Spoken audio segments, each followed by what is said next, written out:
Today is December 16th, 2025. The Lawrence Board of Zoning Appeals is called to order at this time. I need a motion and a second for the approval of the minutes from June 17th, 2025. So moved. Second. All those in favor signify by saying aye. Aye. Those opposed, nay. Minutes stand as written. If you've not done so, please sign in the back of the room. And anyone wishing to speak tonight, please stand and raise your right hand.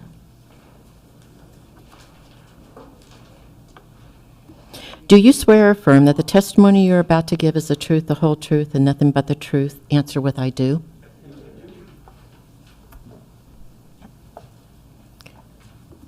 Do we have any special requests tonight, continuance, withdrawals, or waivers? Okay. There is no, oh, wait a minute, approval of the 26 meeting dates.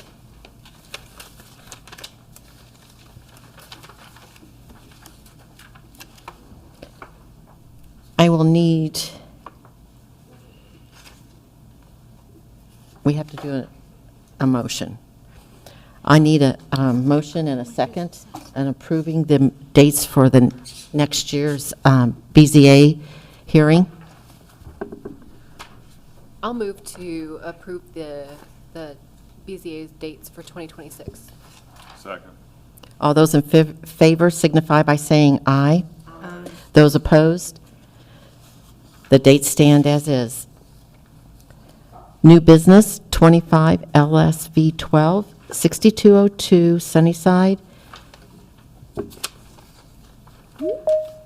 Lawrence Episcopal Church, Viva Terry Long Sr. request a variance of development standards of the City of Indianapolis Consolidated Zoning Subdivision Sign Ordinance, Table 744-906-12G, to permit an electronic variable message monument sign. Anybody here for this petition?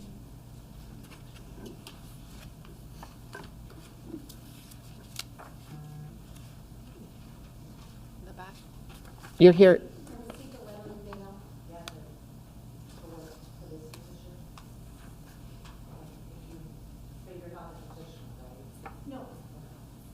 No.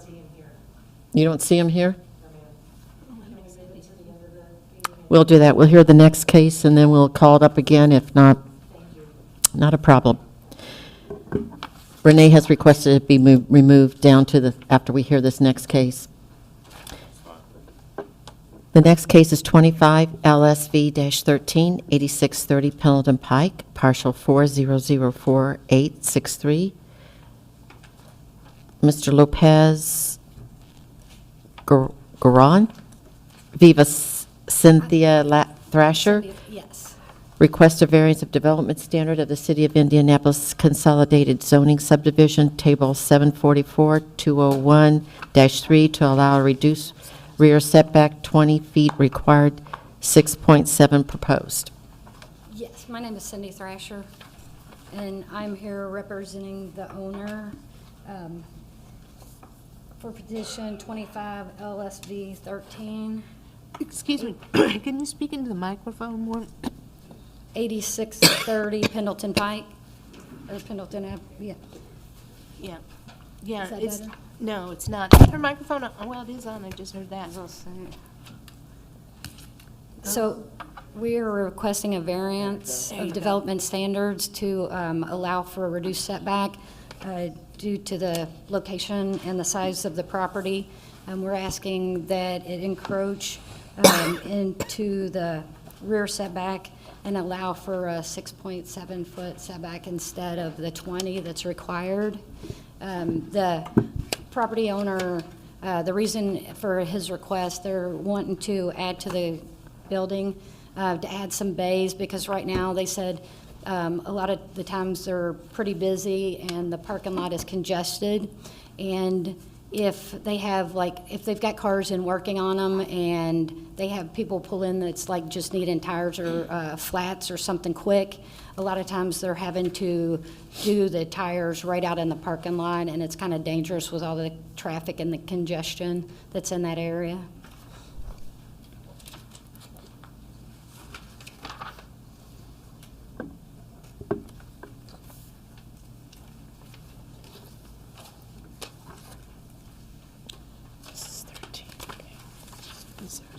report on this?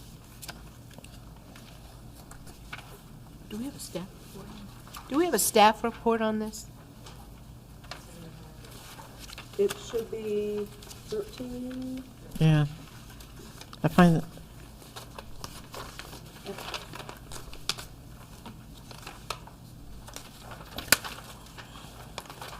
Yeah, it should be right behind the second staple on that, Oh. with the address and. Oh, this way. That's it? That's it? What's the recommendation? Yeah. That's the stuff. What's, Everybody get it? yeah. But what's the recommendation? but there's no recommendation, yeah. Right, Yeah. there's no recommendation. There's no recommendation, There's no discussion about, I mean, they give us the zoning things, but they don't, there's no discussion about surrounding and, Oh, okay. okay. Well, this one, we don't, I don't think we have questions. well, I guess I'll ask the petitioner. So, this is quite a large extension, and I don't have the benefit of knowing what's around it, so you're gonna have to help educate me, if you don't mind. I'm not exactly sure what all, I was just told the reason behind I know it's a lot of commercial surrounding it, but they just gave me the reasons for them wanting to, or why they're wanting to expand. Okay, it says to the, let's see, to the north, it's D6. This extension, is it going to extend north, south, east, west? Because I'm having trouble reading the maps. I always have. It is extending northwest, So it's extending more towards that residential area. yes. And so how many feet are going to, I know the setback, but how many actual feet will separate that residential area from that extension? The closest property line is 6.7 feet away. Okay. So it's a pretty serious proximity for commercial tire Yes. to be for a Yeah, residential. I don't have any idea like how close the nearest residence is to that line.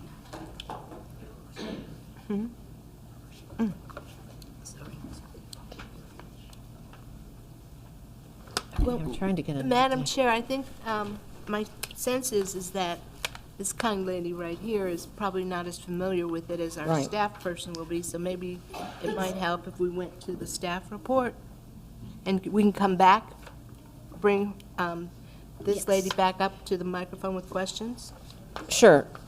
From what I'm seeing, it's very close to the property line. It's almost being built out to the property line. 6.7 feet away from the property line. Right, and there's nothing to separate that from the residential. I mean, there's no fencing, nothing. I mean, you're really right in their Yeah, 7 foot. yards. Yeah, 6.7 foot away from their property line. I mean, they can put up a fencing and if somebody would like that. Oh. Yeah, I haven't been to the rear of their building so Okay. much. So you haven't been to the rear building to even see this? When you say they could put up a fence, are you talking about? Yeah, the owner. El Camino? Yeah, yes. Okay, but there's Yeah, no if provision? if there is recommendations for it to be approved, they would be willing to work with that. Do you know anything about the lighting that's going to go in that back area? No. Staff, do you know by chance? There's no information. Okay, Yeah, I'd like to Yeah. call up the staff Yeah, person let's if we do that. could. Okay, we have to go through the different, okay. Yeah, because Yeah. there's just, Any Yeah, other- because I don't know the Be on spec- standby. Yeah, because I don't know the specifics as far as like the requirements, but I know they'll meet whatever the city requires for the lighting and that kind of stuff. oh, okay, so I guess here's what I can't figure out from the pictures. Is it just the tire shop that's trying to double in size, or is it, because on here, it's just this shaded building. On here, it's like this whole area, including the restaurant next door. So is it? It's double- just the tire It's just the shop. tire sign? Well, if he did, let's say he did, Because on this, it looks like bows. On this, it looks like there's circled also the restaurant next door. yeah, it looks like it's encumbering the And so- restaurant a little bit. I feel like there's not a lot of information here. I'm not clear on what we're actually approving. Yeah, If they would meet the setback requirements, what would that, how would that affect the building? If they, let's see, find a floor plan.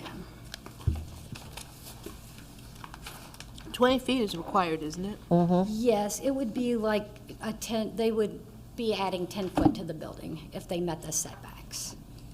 They would be taking 10 foot off in a, Yeah, like they would have Oh. to move back, yeah, so it'd be like 14 feet back, so it would be like. I think so. but how would that, could they still put their bays in there? That's what I'm I getting don't at. think it would fit a car. Okay. I mean, I know I'm trying to pass this. I remember. Okay, that's- El Camino, because I got, oh, I need. Okay. Thank you. Are there any remonstrators for this petition? For or against the petition?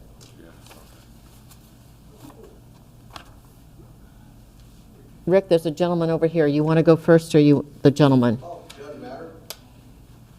I'll go first, Rick. That, not if it's a council person. Good evening, Board. Good evenings, Counselor. Hey, I'm Rick Wells. I'm City Councilman for District 2, and I represent this area. I have been contacted by some of the neighbors in Charney Park, which this is right on the border of Charney Park, and I have a list that was just given to me recently of 17 signatures of people that are residents of Charney Park. I'll be happy to give this to the clerk if she'd like to have. And also, let me give this to the clerk as well. I have a letter also from Jesse Alexander, who is the owner-operator of Alexander Machine Shop, which is just right directly east of this property, this proposed property. He also, well, I'll just read this if I may. It says here, it says Alexander Realty owns the 3 properties directly behind the El Camino Tire Shop and the property across Geneva Street. We support small business in their efforts to expand and improve their property. In most cases, we have not seen the plans. All we know is they want to build within 6 feet of the property line. We do have the following concerns. We see the number of cars currently visiting El Camino. We don't believe the proposed 6-foot setback will leave room for the current traffic and an additional traffic on the property. The property seems to be full as it is. The displaced cars will probably end up parking on Geneva Street or in our lot. How will this be addressed? We do not want the extra traffic in our lot. We already have a problem with this due to the dividers on Pendleton Pike. We would be against any garage doors in the back of the building or pavement beyond the edge of the building. Being 6 foot from the property line would remove the current drive behind the building and keep any vehicles from being behind the building. If they have no drive behind, where will their trash dumpsters be located? We would ask that all mobile storage units be removed and not allowed. I assume the building will replace these current shipping containers. We have had issues in the past with El Camino customers and neighbors driving through our property on occasion. If this was approved, we would ask for a barrier hill and fence to be built behind their property to prevent any traffic from their property through our property. I went by there today, and I did notice there's like 12 cars, and one had snow on it, so apparently it has been sitting for a while, but the rest of them, I don't know if they were cars from like customers or if they were cars from employees. There also was a big box truck. The lady said that, about parking. Well, if you build a building on the whole back section of this property, that's not going to enhance parking, that's going to make it worse. And, Mr. Alexander brings up a valid point. Where are all these cars going to park? Because the ones that I see now and with the box truck, we're parked directly behind where this building's to be built. Another concern that my first thought was this Geneva Street is it's a residential street, and it's not a very wide street. The access from Pendleton Pike, there is a cut in the median. If you're coming from the west heading east, there is a cut to turn onto Geneva Street. That is the only access that these people back in this neighborhood have if they're coming from the west. Well, if there's a truck delivering tires or whatever, they're going to have to park there on Geneva Street, and then these people, coming back into their neighborhood are going to have to negotiate around, these delivery vehicles.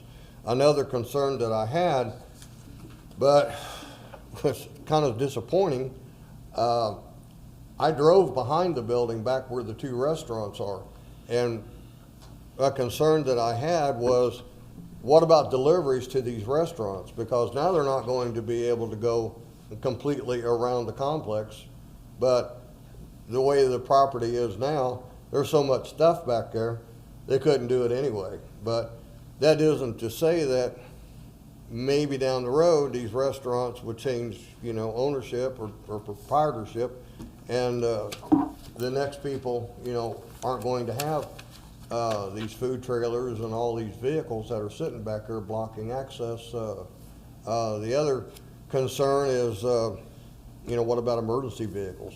If you look to the west on your map, the drive is extremely narrow, and to get a delivery truck, and to make that sharp turn to go directly behind those buildings, it's going to be tough.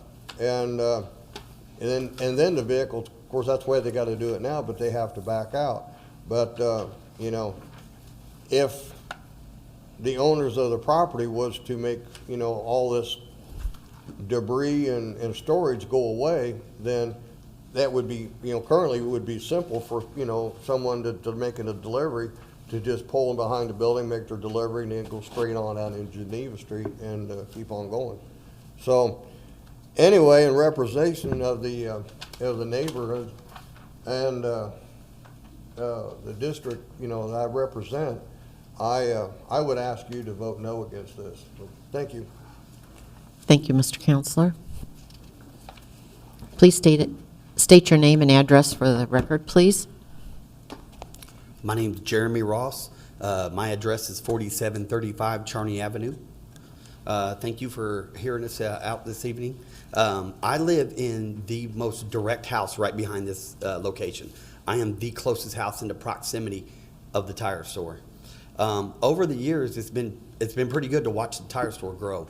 He started as a really small business, and it has grown so big. I see why they need this space. He's been extremely successful. I see that. I think this is a very simple case of he's outgrown the property. The property was too small to begin with, even when he moved in. And now that he's grown so big, there is not enough room on that land for him to expand and do this without causing further congestion into Pendleton Pike in that area. And a few things that you hit on, which are absolutely key, is my backyard. When I sit out and try to enjoy my backyard at night, there are giant bright lights on the back of not just the tire store, because it's really not that as much as it is the taco shop and the business next door. I can't even sit out there at night without these blinding lights shining in my backyard. I can't really even enjoy it without putting something up to block it. And I haven't yet, so that would be something I'll have to address. But the traffic issue, and then one more thing. So it is a tire store. They get cars that come in there with bent rims. I hear them out there, bang, bang, bang, bang, just beating these dents out of these rims. Mm-hmm. As late as 8 o'clock at night, I can hear ding, ding. My wife knows the sound of it. She knows what it is. And it's okay. It's not that big of a deal. I appreciate that the guy's trying to make money and be successful. I can appreciate that. But the fact that I have to sit there and listen to that, and some of the other key factors, like I mentioned, like the light, the storage containers out back. I have to look at all this out back. I see the storage containers. I see the tires. I see the box truck that's sat there for 12 years full of tires in the back.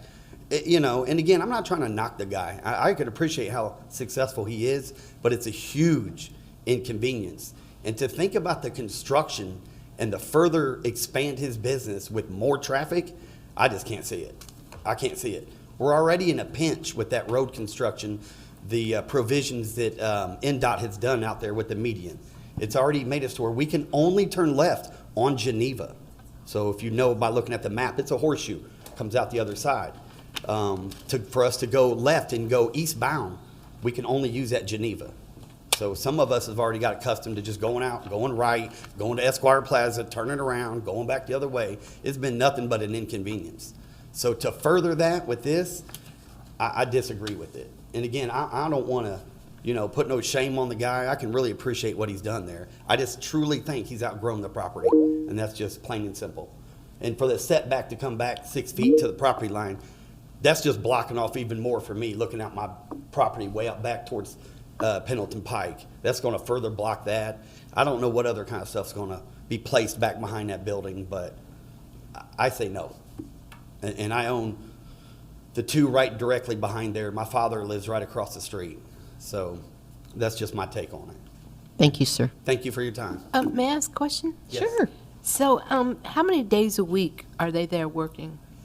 6. They're open 6 days a week, All right, and you say they'll stay as late as 8 o'clock? 8 o'clock. What's time typically that they leave? They look like they start about 9, Okay. 8, 9 o'clock. They're there. Okay, and you said that, no, Snow, they have storage? What is the storage in the back? Semi-containers, those storage shipping containers. Yeah. They have 2 of those full of tires Okay, so there's 2 shipping containers back there. that they store tires in. And what about, you said there was a box truck that stored tires in? There's as an old well? box truck parked there, like an old bread truck. It's been back there for years. They just use it for storage. So is that truck considered abandoned? It's got no plates on it. It's been parked for about 10 years. So they're not really using it other than for storage. And now, has the neighborhood approached the city about enforcement or anything regarding the lighting? Not the lighting, but I think they've been probably talked to about the tires a few times. 'Cause that's always an issue, disposing of the old tires. And not to mention, tires in large amounts are a huge fire hazard, huge. So sometimes that concerns me, but it's nice to see them in the shipping containers. They would be contained, but it's still an issue that we always got to worry about. The lighting's a huge problem. To be able to sit out in my backyard, I can't really enjoy it without just being blinded by that light. How long has that lighting issue been going on? Probably more than 15 years. And is that lighting just to illuminate the back of the building, or is? Yeah, just security lighting to illuminate the back of the lot behind Taco Express and the food facility next door to that. And now, in the back of the building, are there dumpsters for the restaurants as well? Yeah, that's a whole nother issue. The grease smell from the grease thing it gets on. It's a little nasty at times. Working out in the yard, you can smell it, especially in the summer. Well, but, so they have to keep dumpsters out there. They sure do. How is that going to further impact? As Mr. Wells said, there's a little skinny side road that comes around behind the food facility. That's going to be a little tough. That's the only way in and out of there for big trash trucks to empty the trash containers. Okay, thank you. Any other questions? No, thank you. Okay, thank you for your time. Thank you. Anybody else for or against the petition? Okay, with there not being any other remonstrators, we'll hear from the City of Lawrence.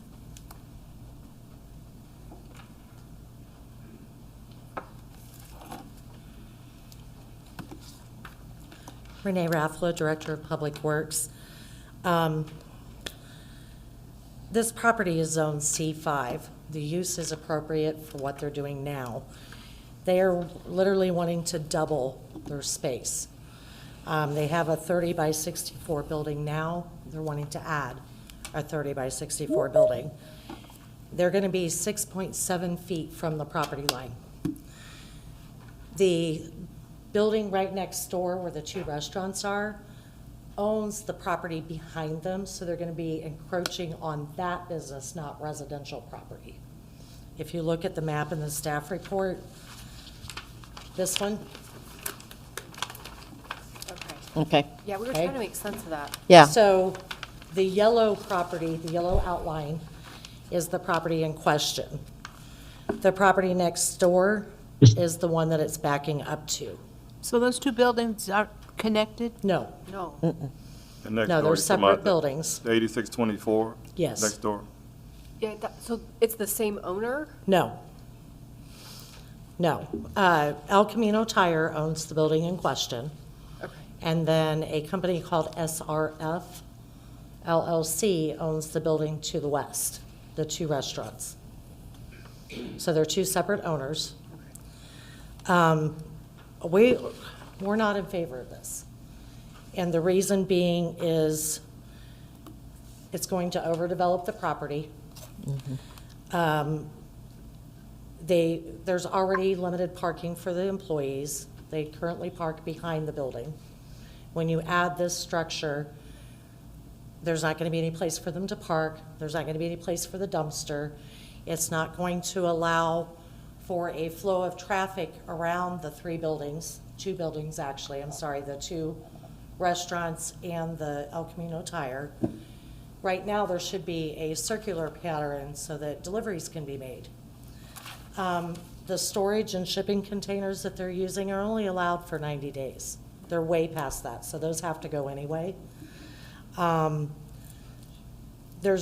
illumination on the property does not meet the Indianapolis zoning requirements and code. The landscaping doesn't meet the requirements. They would have to bring all that up. And there's not enough green space to meet the requirements.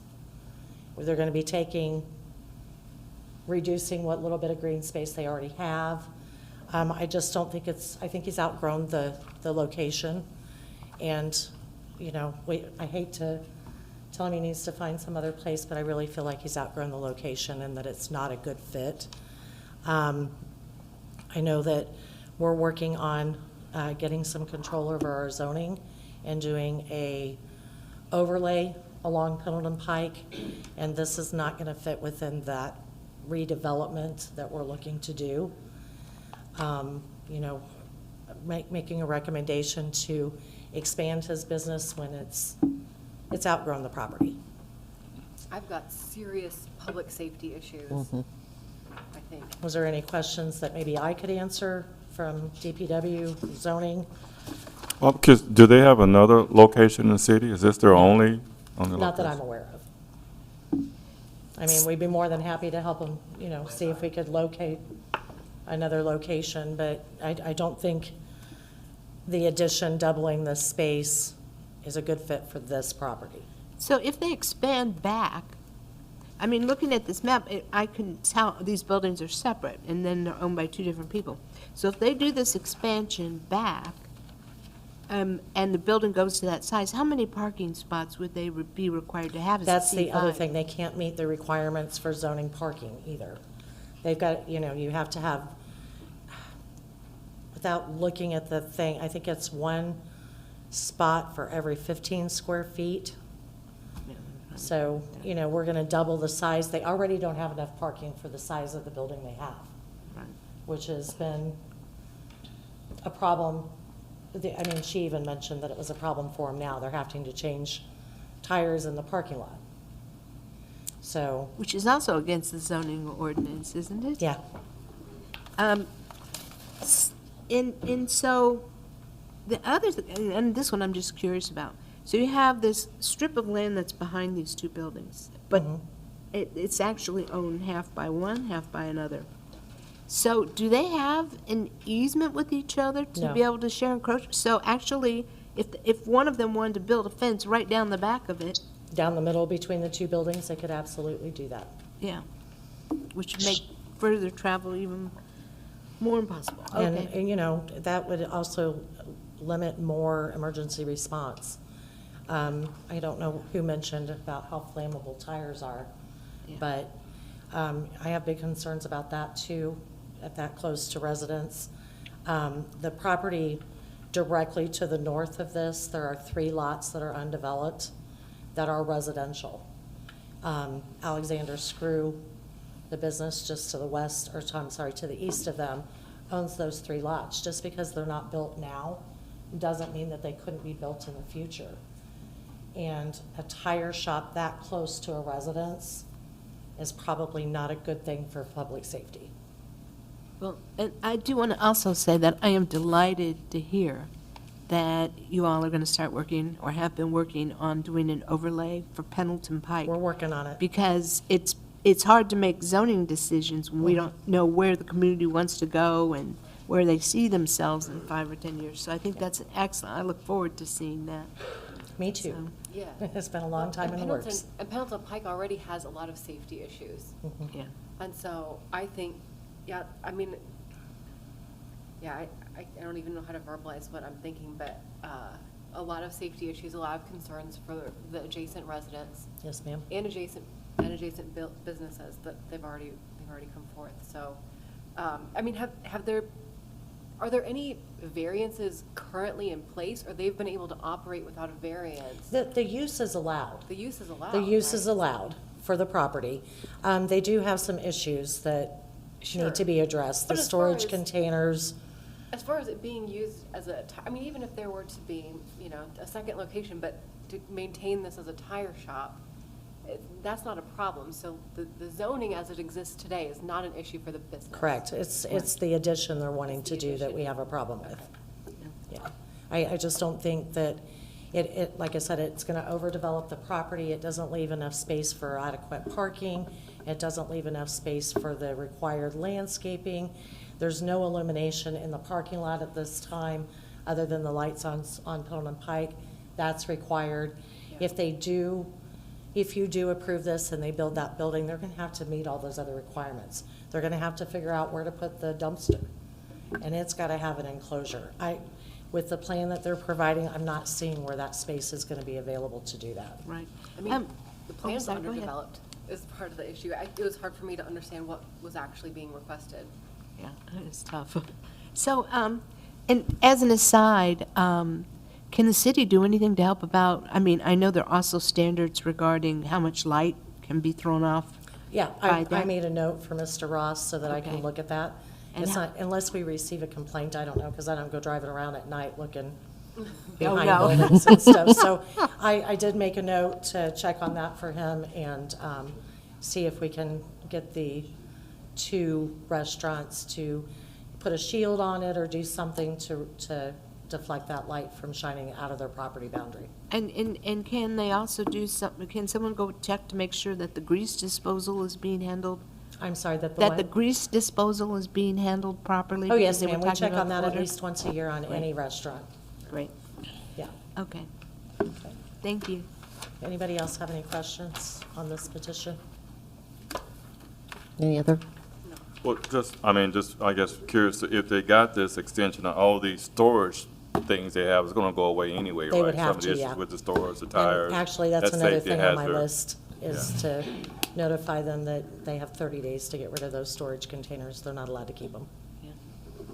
They're not allowed to be on the property, so. Any other questions? Thank you, Renee. Thank you.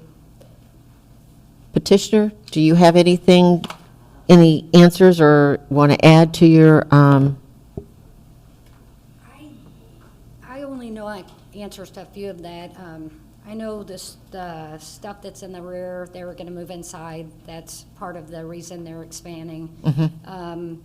The lighting, we were told there's not enough lighting on the property. So they were gonna have to, like Renee said, update the lighting when the building was constructed, along with the landscaping. When I submitted to the city of Indianapolis for the improvement location permit, they didn't mention the parking, so I wasn't aware of how many parking spots were needed, because I don't know zoning that well. So I know that's about all the answers that I know. I did not know there was a lot of remonstrators. Normally, I get calls or notified when there's remonstrators, so I wasn't aware there were so many. So I have not talked to anyone, or I could have provided plans as well, but I wasn't aware, so I didn't know all the concerns. And I don't think the builder that is working with the owner was aware as well. And I know when I went and tried to speak to the owner, there's a little bit of a language barrier there, so I wasn't aware of most of the remonstrators, or else I would have tried to get the builder to work with the neighborhood. But, yeah, so. but that's 6 feet. That's not very much. No, it is not. It is not. I am curious, is there another location? They said the west side. Well- I think there might be one like, on the far side of Indianapolis, but I'm not positive.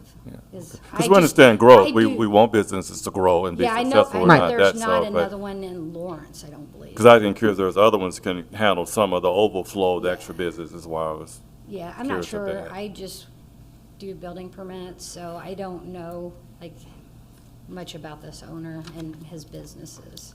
I just got hired to do this one location. When you go back, please reassure your client that the city, this has nothing, that this is only because he's got a good problem. He's outgrowing this space. Yes. And he has a great business. Now he has to put on his business thinking hat and think, okay, do I find a place around here? Do I try to move it? I mean, that's all good stuff to have to handle. Yeah, all the arguments make sense to me, and like I said, if I was aware there were so many remonstrators, I would have had them see if they could have had a meeting to try to, so the owner would also be aware of, you know, that the neighbors wasn't happy, because you always want to be a good neighbor for your business as well. So, and I'll go back and I'll tell the builder, or the one that I'm working with, even though he probably won't be building the building, to see if he can help make sure he's aware of some of the corrections that he needs to make because of the language difficulty. Well, yeah, Okay. and for me, just too many safety issues Yeah. with Yeah. with the increase. I don't know if there is a safe increase in that building. Yeah, I understand that, because I know when I had to go over there a few different times since we had to redo the hearing and all, and it was packed both Someone's getting- times. It was packed both times I Someone's was get over hit by a there. car, you Yeah, know? yeah, and that's what when they were talking about changing in the parking lot, I'm like, I would hate to be bent down on the ground in that Yeah, it's parking not safe lot, for the workers, because, it's not safe for the customers, so yeah, no, I have a lot of. it is crowded, yeah. So I totally understand where everybody is coming from, so. Okay, thank you. I appreciate your time. All right. Thank you. Anything, 5 minutes from the remonstrators. Step up, state your name and address, please. My name is Bill Ross, and I live at 4732 Charney. The answer to, Oh, please speak into guys- the microphone. Talk into the microphone. the answer to you guys' question, we just looked up, there's 4. He's got 3 other stores size this one.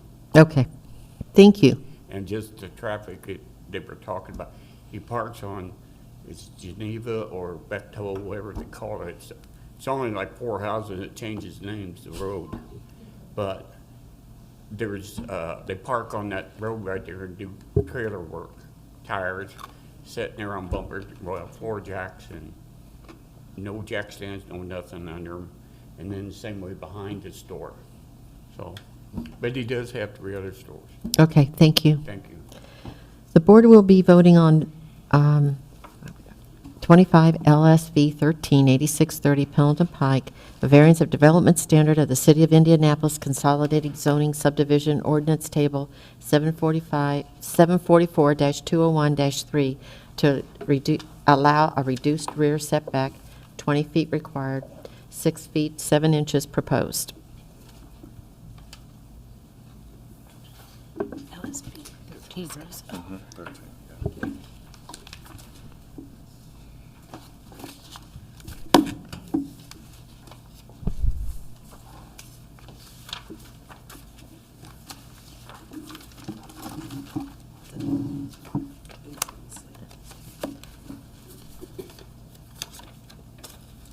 The board has unanimously denied the petition. Mhm. Now, the board will listen to 25 LSV 15, 5426 Poindexter Drive. A petition has constructed a facility for a landscaping mower contractor, which is permitted under the existing I-1 zoning. Petitioner seeks a variance of Chapter 743, Article 3, Section 6, U5, and Table 743-306-2 of the City of Indianapolis Consolidated Zoning Subdivision Ordinance to allow for an outside storage in excess of 25% of the building square footage and within 500 feet of a protected district. Oh, thank you. Good evening, sir. Thank you, and good evening, Chairperson Lytle, members of the board. Joe Calderon, 11 South Meridian, Indianapolis, representing BGP Development LLC, which basically are the initials for Billy Poindexter, who's been out at this location with his business for many, many, many years. You can see what I'm talking about if you turn to tab 1 in the exhibit book. Poindexter Drive is an industrial local street that has a main entrance on 56th Street, just a little bit east of Pendleton Pike. You can see kind of the character of the area, which, at least on the either side of Poindexter Drive, is industrial. The reason that we're here, if you look at the aerial photo, if you see the pinned parcel, which is Lot 5 in Poindexter Industrial Park, you can see the Traditions neighborhood to the southwest of this parcel. The development of Lot 5 was approved by this board, I think Renee had in her staff report in 2024, and you can see the site plan indicating kind of the compacted gravel area where the storage will take place. There are 2 ordinance restrictions in play which are a little bit inconsistent with the whole notion of industrial development near residential. First of all, contractors of all stripes are permitted in any of the industrial categories, I-1 through I-4. This is no different. This is an I-1 zone property. You can see there's a building that actually has been erected as permitted, meets all the setbacks, et cetera, of 11,000 square feet. The 25% limitation for building appropriately sized for a contractor would yield storage area for equipment, materials, any combination of the above, of less than 3,000 square feet, which is minuscule for that genre of use. There are just simply very few, if any, contractors that don't have some level of their own equipment that they take from job sites back to their office, et cetera. And that's exactly what's being proposed here. Now, the good news is despite the 25% limitation, our plan indicates that we are maintaining all the transitional yard requirements and setbacks between this property and any residential property, which is the Traditions neighborhood to the southwest. You can see that on the site plan in tab 4, and Renee actually got a better plan than I did. In the staff report, you can see the landscaping plan, which shows a little more detail. I was not provided access to the landscaping plan through my client contact, but Renee gets a construction plan. So if you turn to the color landscaping plan in your staff report, you can see a couple of key elements which I think are important for this board to consider. One, you can see that there is a fence that goes around the perimeter of the property that provides screening. And 2, you can see mounding and landscaping, particularly emphasized on that southwest portion of the property. That's already been installed, graded, et cetera. So the end result should be a scenario where any concerns about outside storage of landscaping equipment would be mitigated by appropriate screening, including the mounding, landscaping, the fencing. And we can certainly put in a commitment for the board's benefit that we would maintain those as any condition to your granting this requested variance.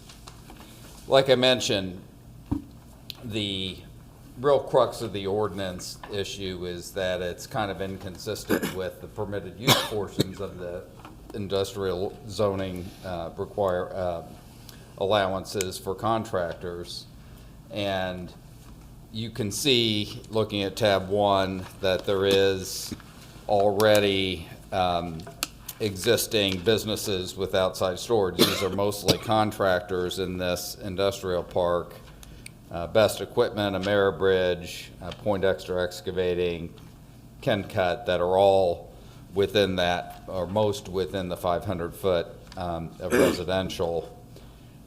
You can also see that the Traditions neighborhood has its retention area and significant tree screening itself on the north side of their property. So there is additional separation between the outside storage and any actual residential lot. And that retention area and other areas platted as common area, so it's not a scenario where you can expect it just to go away. So we got a little lucky on that side of the property line, but we're doing what we can on our side of the property line, which is to, again, fence, landscape, and mound that southwest area. We meet all the transitional yard setbacks and requirements. So with that, I'm happy to answer any questions that you may have. And I haven't heard anything from neighbors, but there could be some here. Be happy to address any questions that they may have as well as the board. Thank you. Go ahead. I just have a very basic question, which is what type of materials are being stored? Is it equipment or is it? It's mostly equipment. Okay. Yeah. So like Yeah, trucks? when I taught, trucks, mowers, things of that nature, Okay. so. It's not like manure or something? No. Okay. No, there's. Because I yeah. think that matters, No. especially Yeah, if it we have does. residential. Absolutely. And we can certainly add that to a commitment. Right. There wouldn't be any storage of. Fertilizer, Yeah, Yeah, chemicals, things I like was that. gonna, yeah. chemicals, right. Yeah, So we chemical. worry about drainage as a part of a public safety. Of course, So- and if you noted on the site plan, they do actually have their drainage plan shown kind of on the north side of the lot. That's already, everything's been vetted, and in fact, they came to this board to have the kind of the compacted gravel as the storage area. I don't know how it was missed, but at that time, they did not make the requests that we're making tonight. So they actually thought they were gonna get permits. Permits said, we found a couple things, and, we've been very fortunate to have worked with Renee on this, for the last few months. All right. And Joe, it's good to see you again. Good to see you. I remember when this came through, because quite honestly, due to its proximity to the residential, I was not a big fan of the making it a permanent gravel thing. And part of the problem was we didn't have the overlay, a comprehensive plan or a plan that was gonna say, where do we go in the future with this? And I remember the drainage issue being one of the reasons they're arguing for why there should be compacted gravel there and such.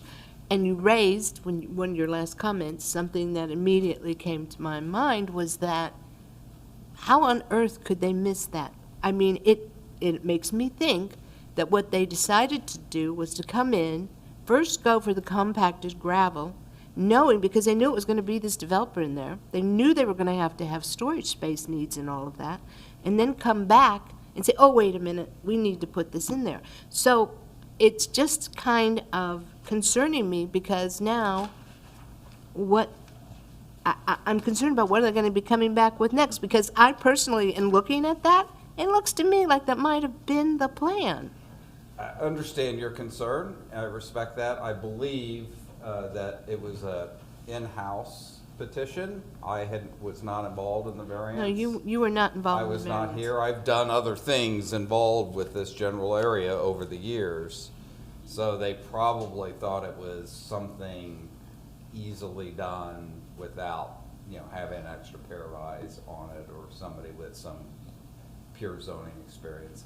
I don't know of any plan, I'm sworn to tell the truth, obviously presenting here tonight, but I'm speculating that it was an in-house type of scenario. But the owner of this property not only owns this parcel, but land around there. I mean, they came in with the specific idea that they were going to develop this, right, for a landscaping company. So I'm kind of surprised. Absolutely. Yeah, I'm kind of surprised as well that they didn't go back knowing the investment they were going to be putting, why, that they would do this on their own, but maybe it's because since they've developed other properties. I don't know. But I still have the same concerns that I had before. Now, what kind of storage?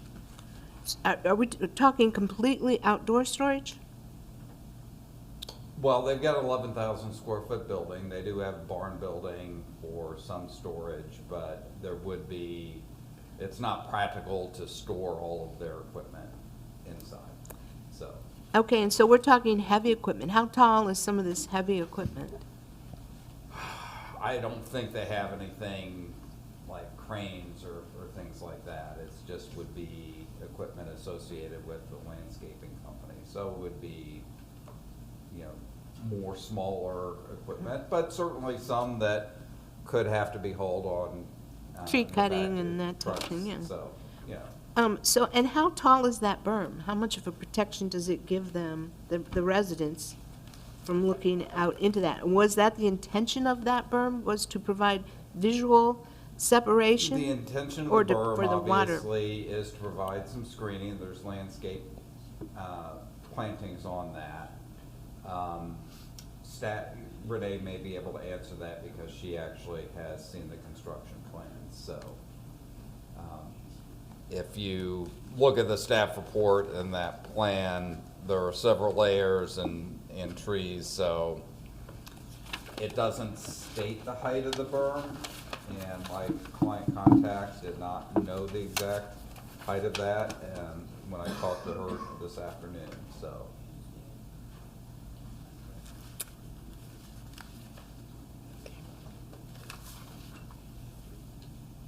Well, this is the new building that they're projecting.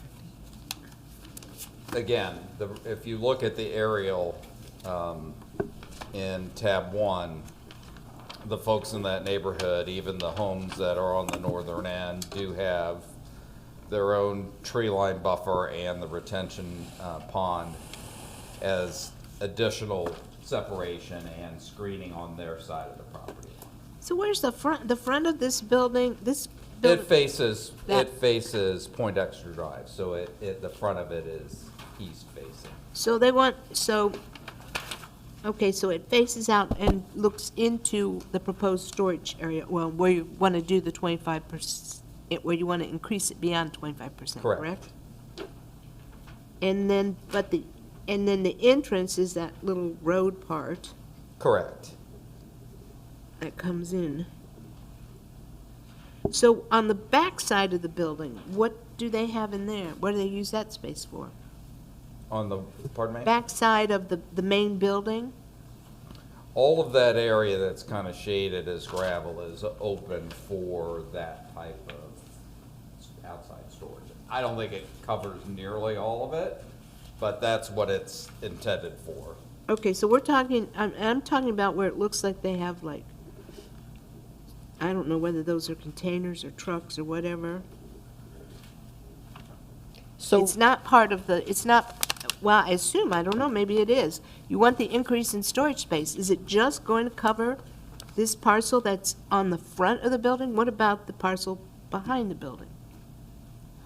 The outside storage area is the compacted, anywhere in that compacted gravel area. And that's in the front of the building? It is to the south and then southwest. Okay, is that? If you look at tab 4 of the exhibit book, that kind of outlines that.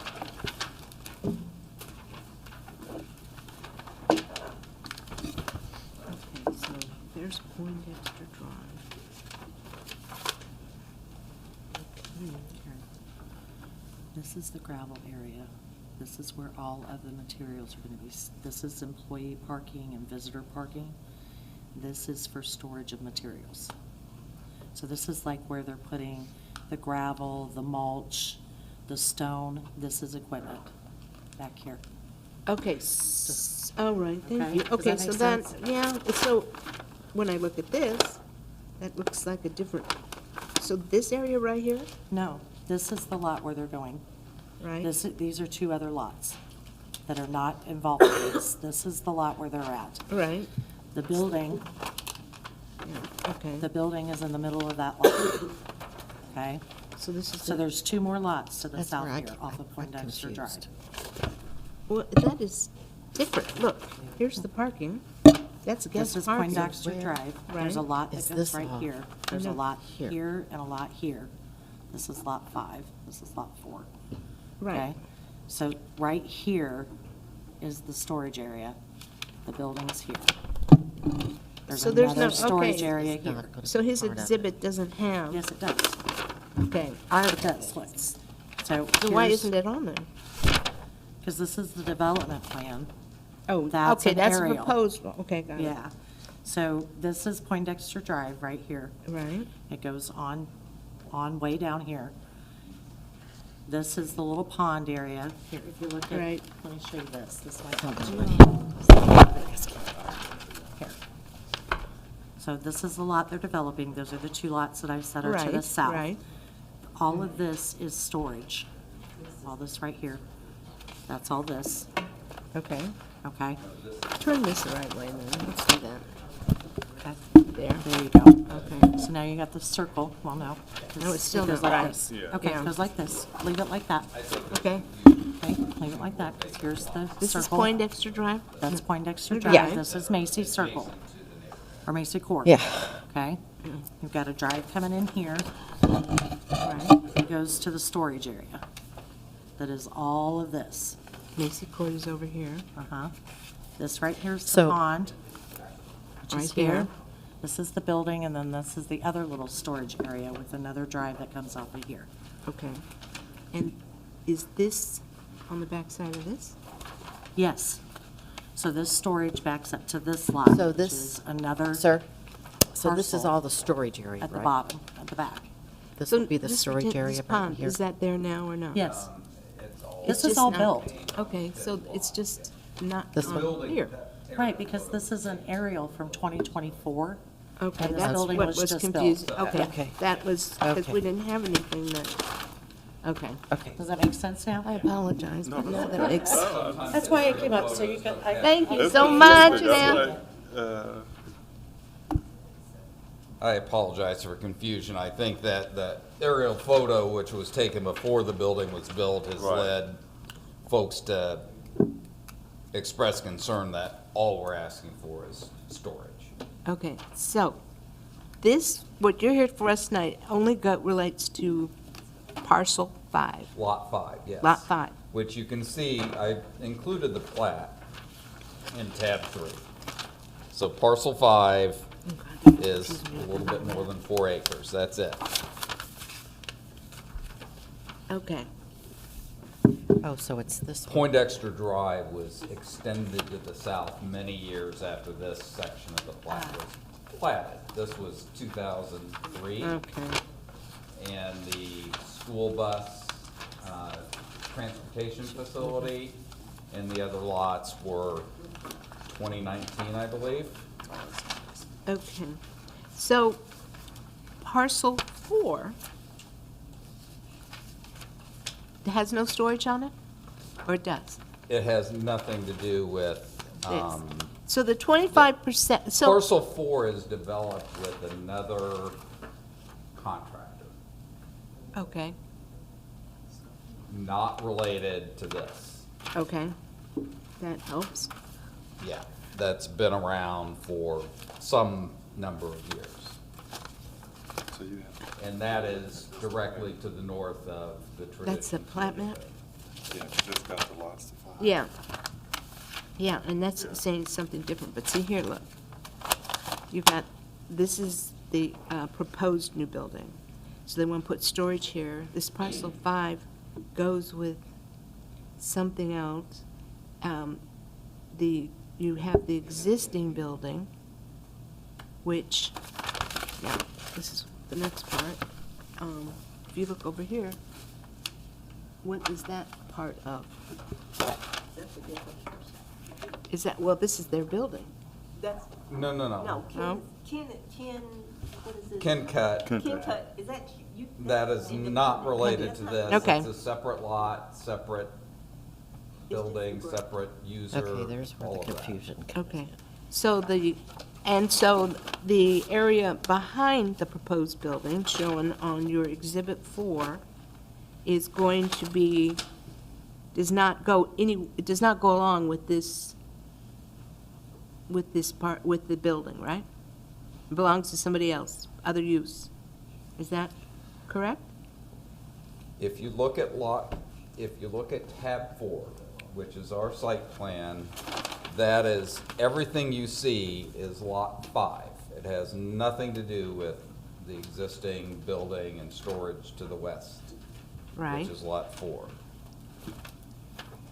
So, the building that's shown as proposed building is actually built, and the storage area is shown kind of in that, it's not crosshatched, but it's indicated area to the west and to the south of the building.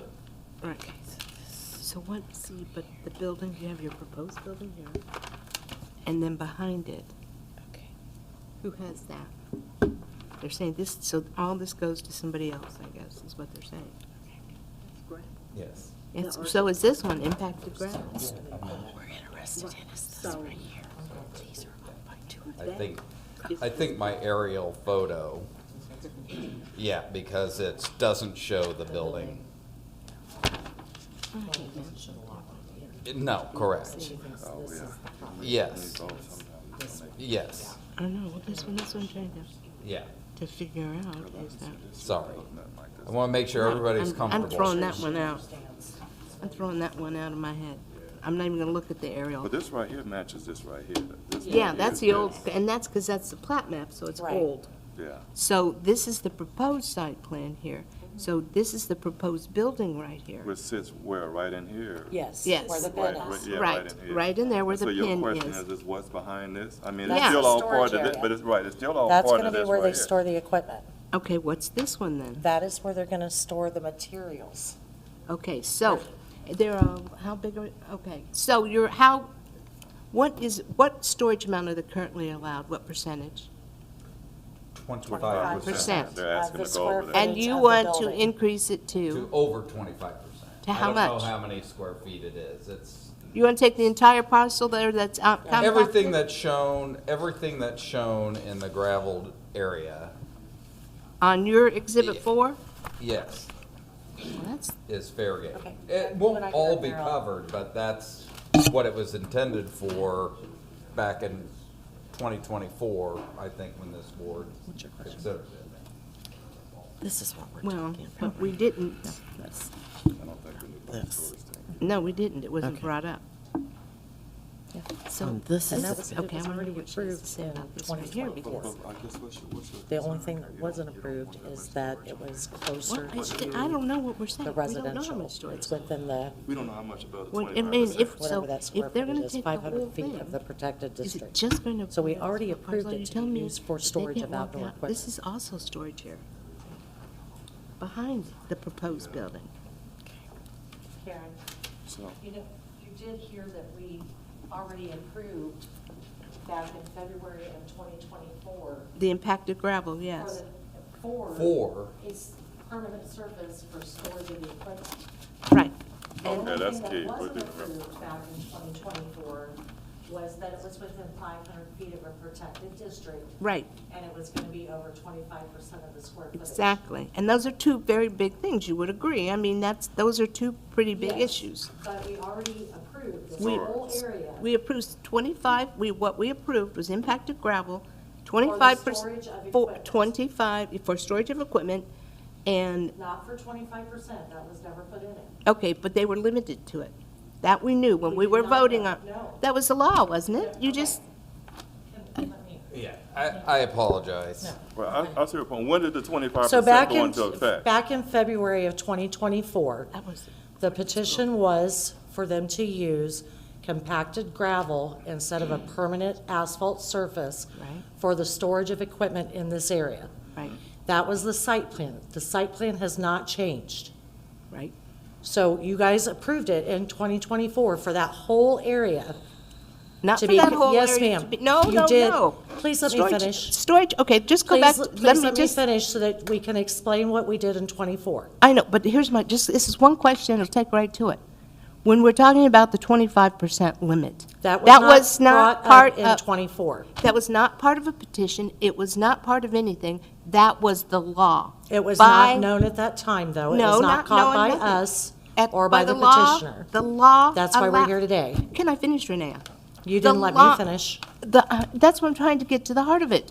The law at the time said they could not exceed 25% of that impacted gravel area that we approved. That was the law. No, the law says that they couldn't have more than 25% of storage exceed, they couldn't exceed more than 25% of the square footage of the building for storage area. Had nothing to do with compacted gravel. Okay, so 25% What we storage. approved, that's what I was trying to explain to you. In '24, they presented the same site plan that we have before you today, showing that this whole area was going to be compacted gravel and that its intent was for storage of their equipment. But see, there's where the big thing comes in, because when we voted on it, the law said 25% That of the was not- square footage I of the understand that. building. I completely understand that. What I'm saying is when we voted on this in '24, that was not known that that was an additional variance that was needed, or that it was going to be 500 feet from the protected district. Correct. So That- that's what we're trying to resolve today. Except for the fact that, what I'm just saying is that it's not like we didn't know that. That we did know that. We did know. We are presumed to know. not brought up at that we are petition in presumed- 24. Renee, please let me finish. Mr. Chair, I'd like to just finish Okay. my point. We are presumed to know the law, just like all these people sitting out here. All the rest, we are all presumed to know the law. The law at the time said that your outdoor storage could not exceed 25% of the square footage of the building. It also said that you had to be set back so many feet. Correct. Those were the circumstances under which we passed it. Now, by saying that you want to come in and exceed the 25% square footage of the building and do it closer, bring it in closer to the protected district, it raises brand-new issues. That is my thing. This isn't going back and just repairing something that we made, yes, that we I didn't understand catch. what you're This is saying. a whole brand-new analysis, and that is what I'm trying to figure out here, Joe. Yes, ma'am. You've- And I get that. I do understand that. What I'm saying is back in '24, when we presented the case, when they applied, those issues were not brought forward to the board. There was no discussion of 25% rule or that it was within 500 feet. Exactly. We discovered that after the building's been built. Indianapolis brought it to our attention. Hey, we missed this. You missed it, we missed it, the developer missed it, now we need to fix it. That's why we're here today. That's what I was trying to point out. Not that it wasn't needed. It is absolutely needed.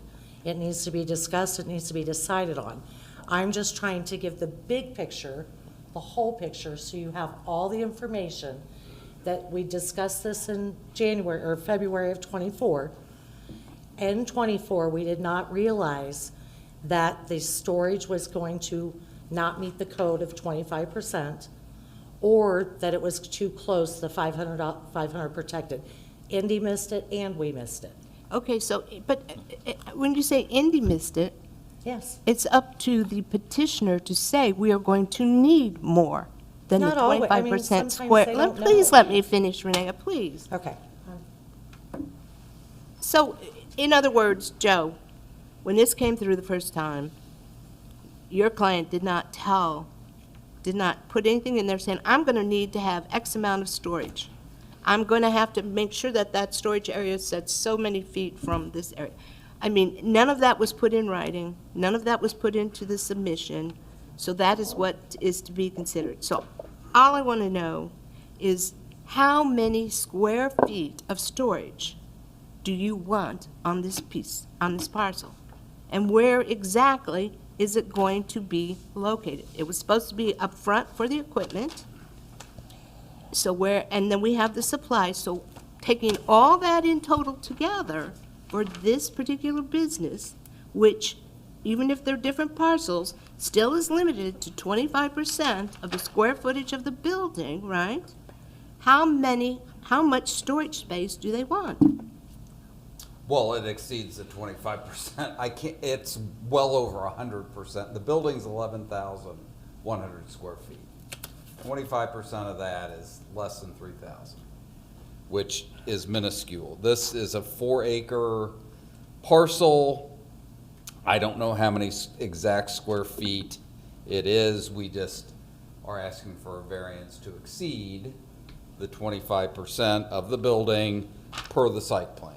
So, in other words, if we give you client what they want, they could fill the whole area with storage. And all kinds of storage, as long as it's supporting that business or related to that business. I'm not even sure how that's written out, but anyway, the whole area could become storage. There's no limitation on it.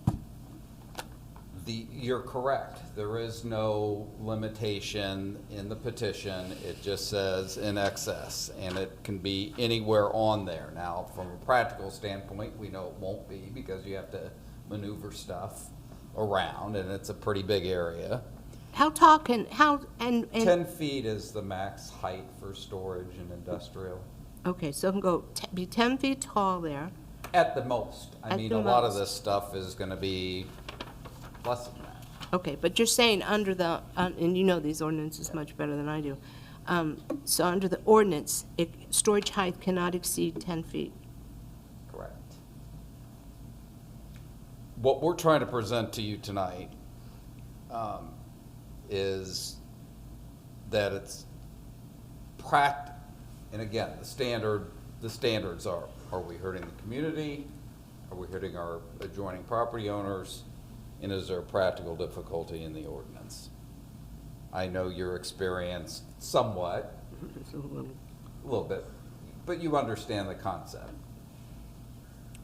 What we're saying is, from a practical standpoint, to limit a contractor with a 11,000 square foot building to less than 3,000 square feet of outside storage presents a practical difficulty. You can't really meet that test and be able to operate a business viably. Again, it's a permitted use. The contractor use, the landscaping contractor use is permitted.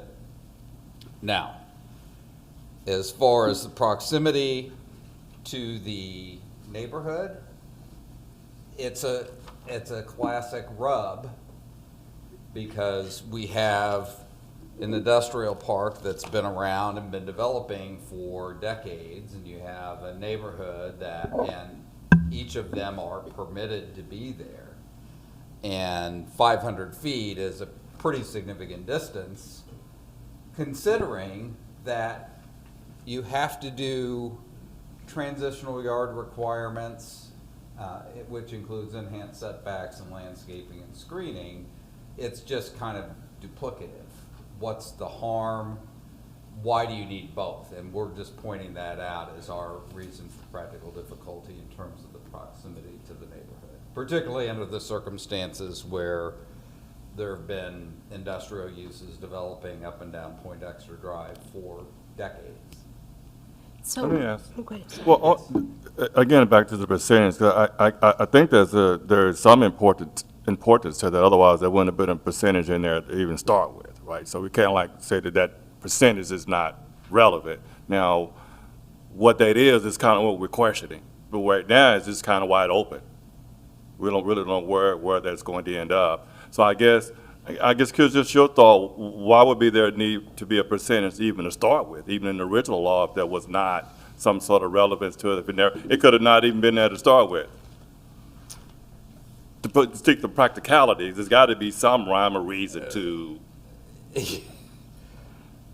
I don't know I didn't write the ordinance. Right. I can tell you that it is the 25% rule has not evolved too much over the past number of years, and this is my 36th year. okay, I can tell you that there's always been a conflict when you think about, let's say, 25% rule. mhm, 100,000 square foot building, 25,000 square feet, right? That might be plenty, but this is an 11,000 square foot building, which is permitted, meets all the requirements. So it just kind of disproportionately favors large buildings, which could be built here. okay.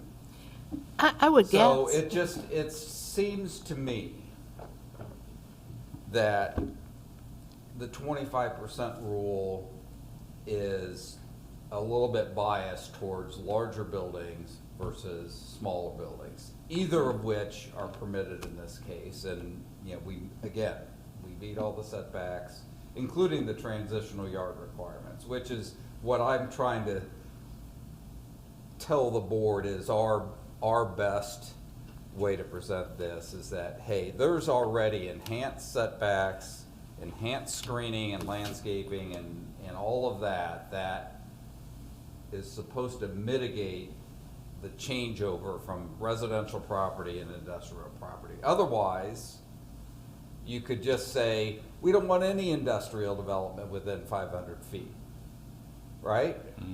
In this case, they're just picking out outside activity. Well, what if this was a warehouse building and had semi-trailers within 500 feet? That's totally permitted. So there's just, in my way of thinking, and what I'm trying to present to the board, there are just some anomalies in the ordinance that don't make a lot of practical sense, and that's. I can get that. So, Yeah. good point. So I guess it would have been helpful to know what the percentage was, and I guess I'm surprised if you're gonna build a storage unit, they wouldn't know what size that's going to be. You know, the outside storage area, I mean, it could be I don't know the exact square footage of it. It's significantly more, and I mean, I could get a calculation and come back next month if you want me to do that, but it's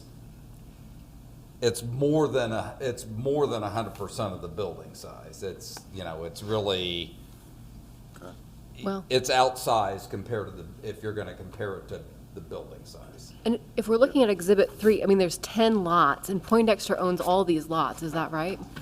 I think that some of them have been sold to third parties. Because also, when we're talking about 25%, well, I mean, we're just talking about 25% of Lot 5, but he owns all or most of these other lots as well. The ones on the, interestingly, the ones on the east side of Poindexter Drive are zoned I-3,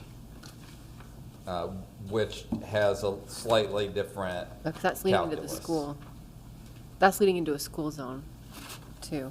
The school one is to the south and is not shown on the plat in Okay. tab 3. The school transportation facility, you can kind of see it in tab 1, which is the aerial. Oh, You no, can I see was- the north end of it. Oh, yeah, transportation. I was meaning the Indian Creek School goes over. Oh, that's Indian towards- Creek School, That's more yes, is towards to like the 9, east, 9, yeah. 10, 9, and 8. But, yeah, the transport is to the south. To the south.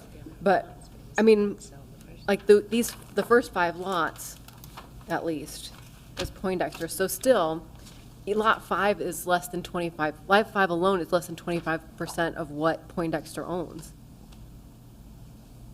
Right? I would, yeah. I have to look at the plat and see how much total acreage there is, but yes, that would be accurate. So even if, yeah. Yeah, Joe, if we needed, and I don't know, and I think we need to ask Renee this, is that when someone needs to get a variance from the 25%, is that standard practice to say, okay, you can use it all for storage? And we don't know how many exterior outdoor square footage that this is going to be applied to.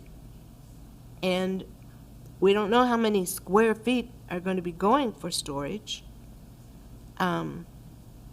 So if we would be more comfortable on knowing that, would it be a cause of major inconvenience for your client for you to get that information and come back to us, or? If the board needs more accurate information, we'll do it. I'm here by myself tonight. Yeah. You know, I have to make the call to get the board the information it needs to make an informed decision. And if the board tells me, Joe, happy holidays, we'll see you in January, let me know exactly how much you need.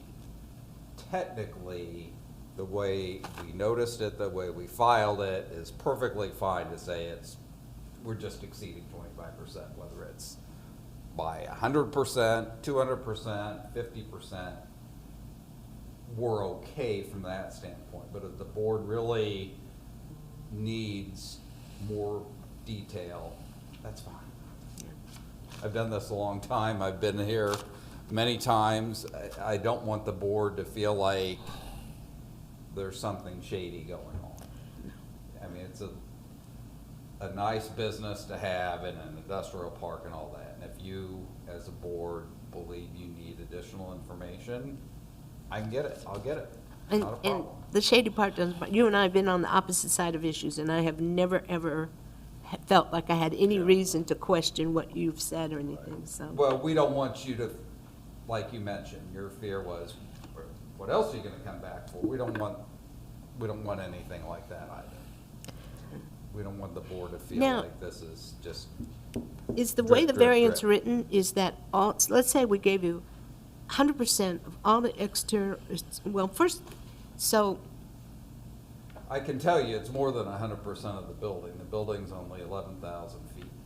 Now, in the gravel area, it's much more than that. Now, cumulatively, the stuff that's on the gravel lot, is it 11,000 feet? I don't know. yeah. I don't know. And I don't know if they can say, well, it's 8,000 feet today, and next year, if our business grows, it could be 10,000.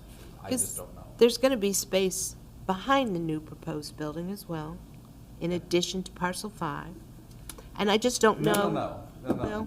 We only are dealing with, this I can Okay, tell you good. confidently, we are only dealing with Lot 5, one parcel. Okay. And None that's- of the other parcels that are undeveloped to the south, which are involved in this whatsoever. And I I- can tell you that. I think the question was raised earlier, and you brought up about there being a lot of parcels there Well, to be, I'm just saying, if it's the same owner of all these parcels, and we're looking at the 25% rule, it's if they put 100% into parcel 5, it's still less than 25% of what he owns.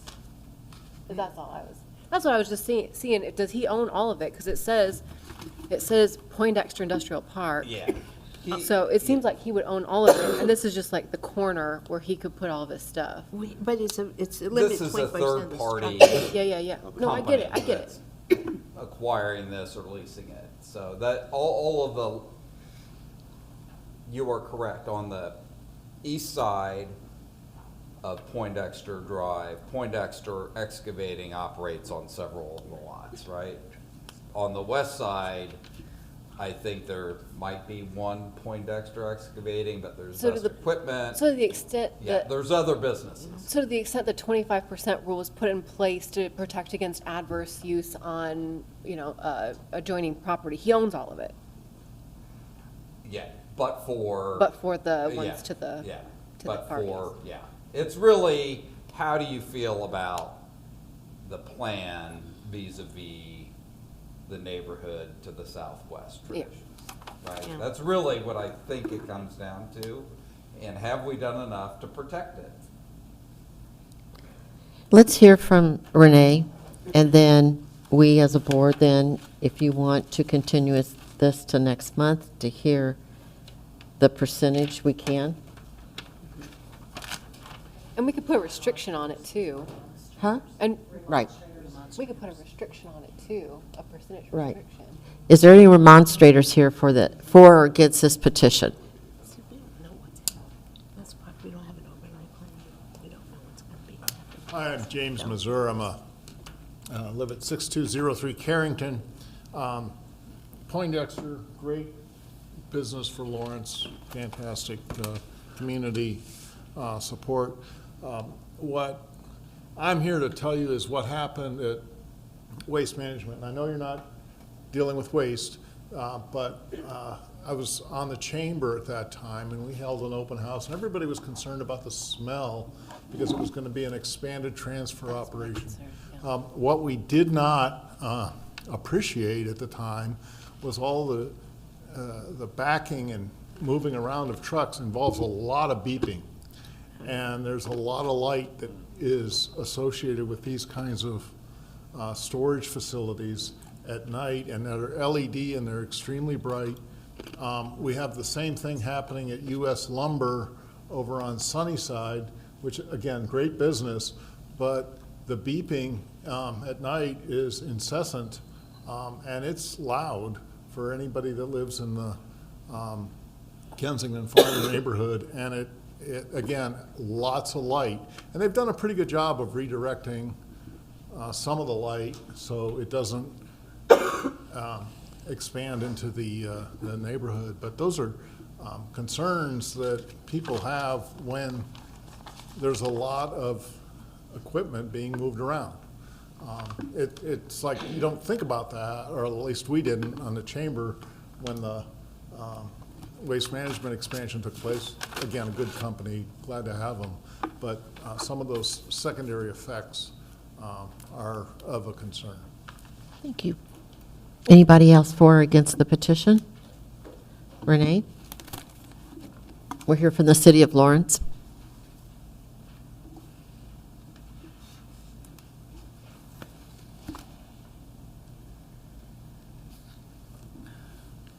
Renee Rathles, City of Lawrence, Department of Public Works Director.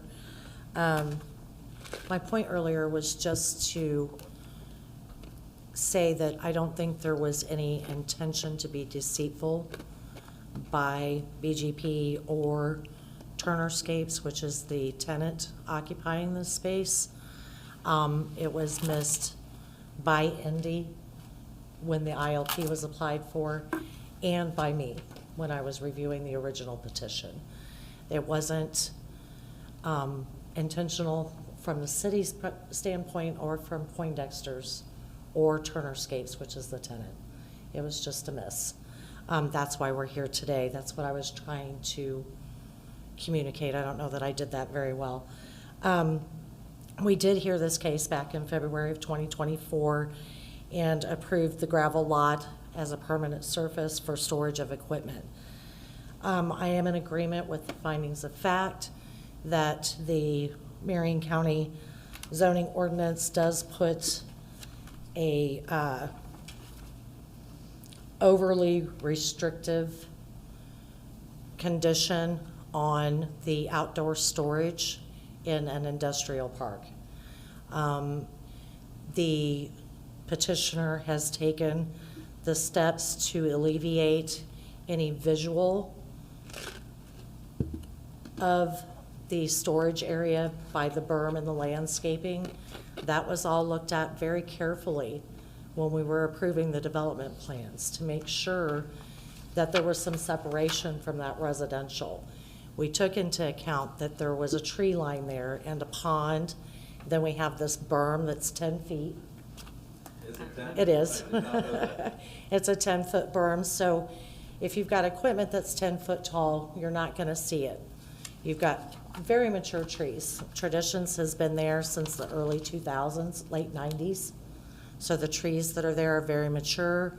There's a pond, the berm with more trees and landscaping before you get to this gravel lot.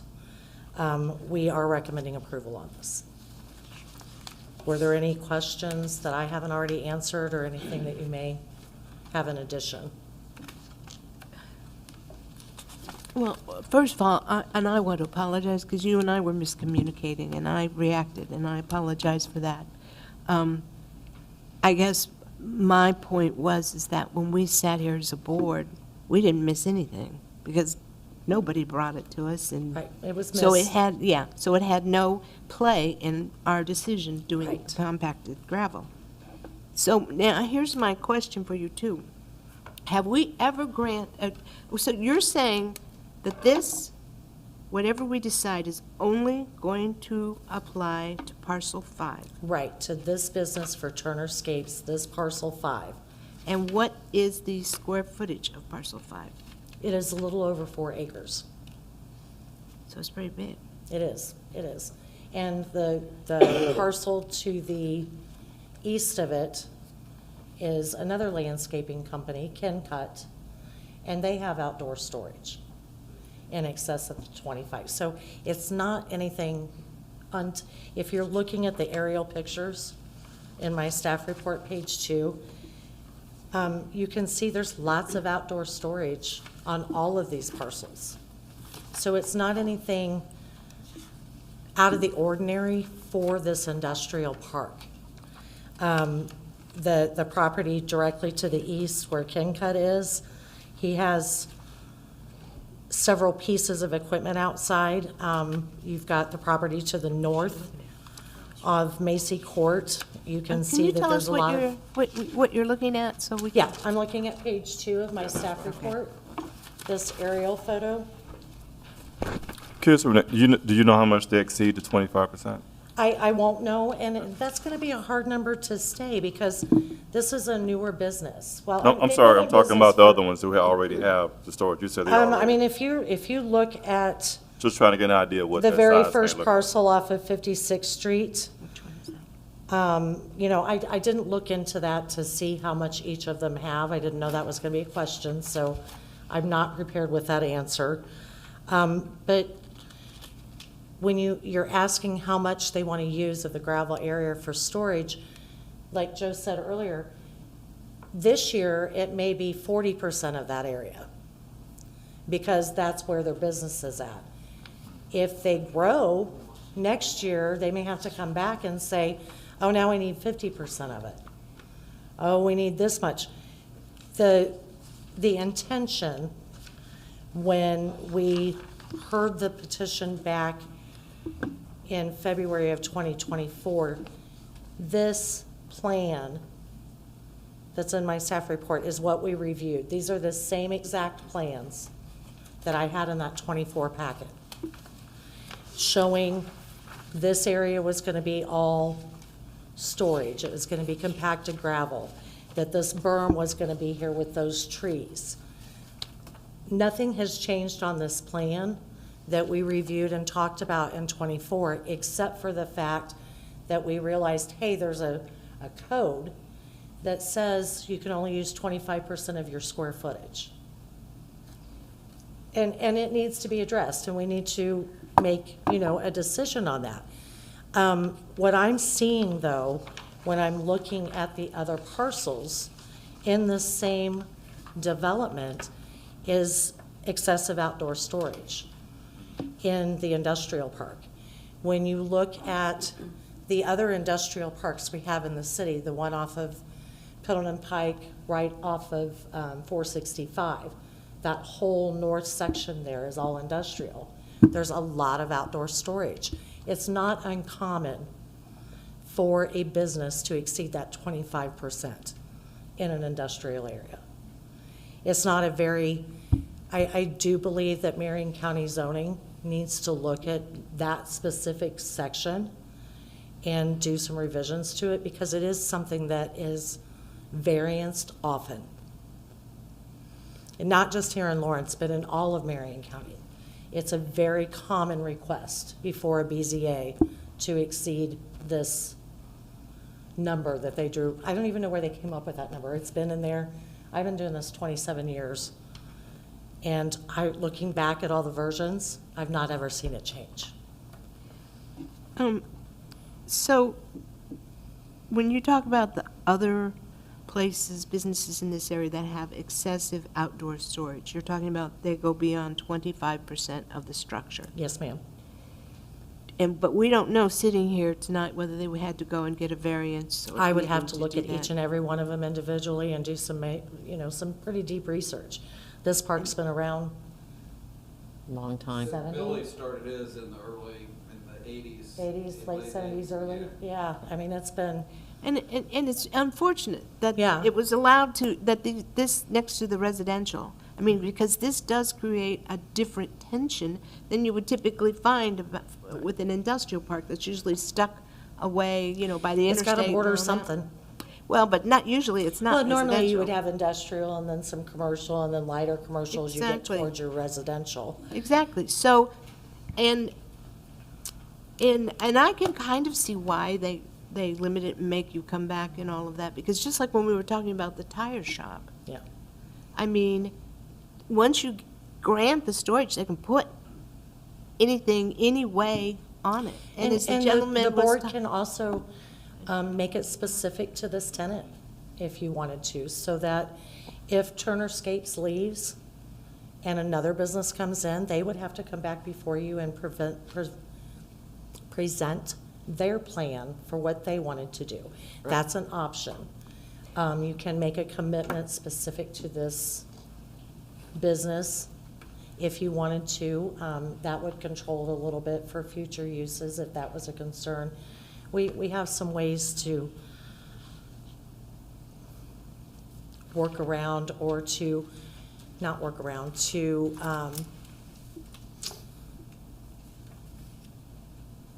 ease any tension or any future use of that property. I would just, I would just like to know, how many, we're talking 4 acres? I think, And- Karen, honestly, I think it's a little unreasonable to limit them to say, you can use 40% of this lot for storage of equipment. Or for them to tell you, I've got 12 pieces of equipment, that's all I'm gonna store out there. That really limits them to buying a piece of equipment if they need to and having to come back every time they do that. Obviously, So you say the city agrees to use 50% of it instead of 25%, which is allowed. And if they need more, they come back. I'm not sure what the answer is. well, obviously, there was a concern about how much they were going to use when they enacted that ordinance. And I can see, I mean, that is the one way the city has, if they have a problem Yeah. with outdoor storage causing problems for the neighbors, too many Sure. trucks backing up, lights from trucks coming back in, they're going to have to light it for security purposes. It's going to have to be The well lit. illumination's already- Let me finish, already please. there. So they're going to have to go through and do all of that for there. It's going to have to do that. I personally would be more comfortable in knowing The equipment. about, not the equipment, just, do they think they're going to fill up 4,000 feet? What kind of stuff is going to go on there? I mean, is this how does Indianapolis handle this? The type of stuff that's going to be on there is landscaping equipment. You're going to have a backhoe, a loader, an excavator, maybe a trailer or two that they haul their equipment on. Well, I mean, your Yeah, standard Poindexter's equipment got for a that. landscaping company. Yeah.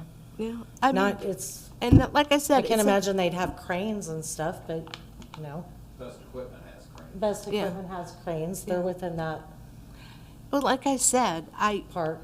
I think that was put on there for some reason. I would like to know what the city of Indianapolis thinking was and how they treat this kind of an issue. Do they because otherwise. Well, Indianapolis May I isn't finish? involved.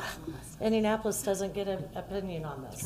It's No, but Lawrence they and what have- you guys decide. They may not have an opinion on it, but it's their 25% ordinance, isn't it? That says 25%. So if they have a reason that they enacted it, I would just like to know what it is. I'd like to know if it's common practice in Indianapolis for them to allow a we're not company the city of to just go on and do the No, 100%. And I'm not So- going to call Indianapolis and ask them those questions. Well, then, I You can't- can and call I and don't- ask if you Okay. like. Can we vote? Okay, Yeah. let's, I think we're getting. yeah, Yeah, we're, we're getting in the weeds here. what does the board want to do? Does the board want I'd to, like to vote.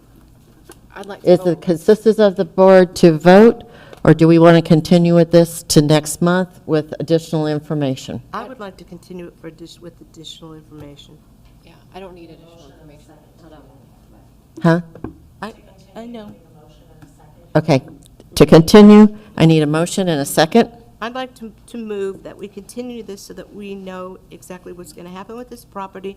We don't have our comprehensive plan. It's close to a residential area. We don't know what's going to happen with the residential. I just would like to know. So just, and the attorney for the petitioner has said that that can easily be done, and we just wait a month. Is there a second? I think it worked. With there not being a second, we'll go into a vote, and we'll be voting on 25 LSV 15, 5426 Poindexter Drive.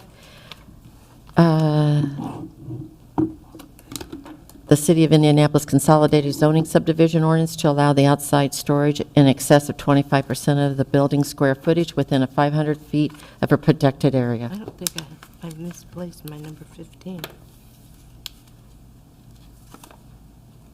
I'm waiting for the, you want to take, Is it possible to take a small Yes. recess after this? Oh, This is, I cannot find my number 15. this has been a very Here it long is. I know, petition, it has been. and a 5-minute recess would be appreciated. Do I need to do a motion? no, after this. There you go.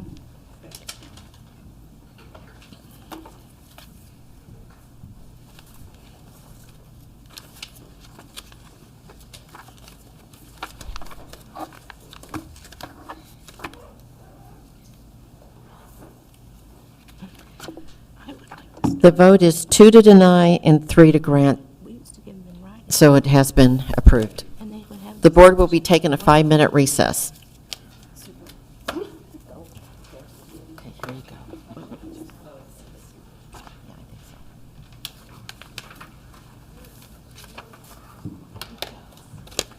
I'm still going to read your op-eds in the forefront.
Okay, the Board of Zoning Appeals will reconvene.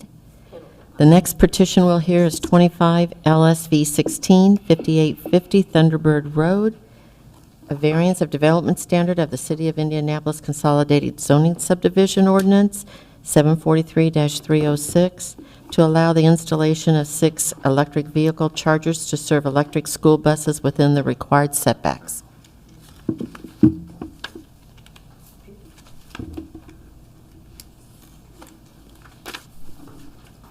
Good evening.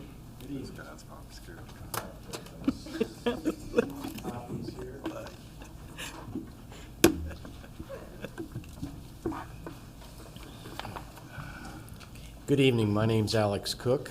I'm the chief engineer for First Student. We are the nation's largest home-to-school transportation company, domiciled in Cincinnati, Ohio. I actually live in Columbus, Indiana.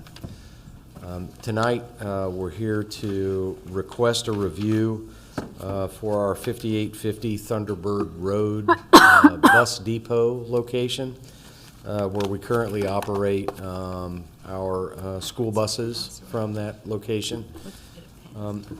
We are on a journey to deploy electric school buses across this great nation of ours. And it's a crawl, walk, run kind of a deployment for a whole host of reasons when you're dealing with electric school buses. And we are excited to bring to the local community that start of bringing these electric vehicles, especially for a yellow bus. And so we've got 10 that we would like to locate at our 5850 Thunderbird Road location. And specifically, I know there's a lot of information in these packets, and forgive me, but we'll cut right down to, if you look at the bottom, first few pages are some of the City of Lawrence feedback, and then we get to our First Student site. And if you look in the very bottom right-hand corner of the legend, there'll be a sheet number. So we want to go to, and there are several there, just to walk through them real quick. T1 is the overall, and these are printed both front and rearward on the backside to save on trees.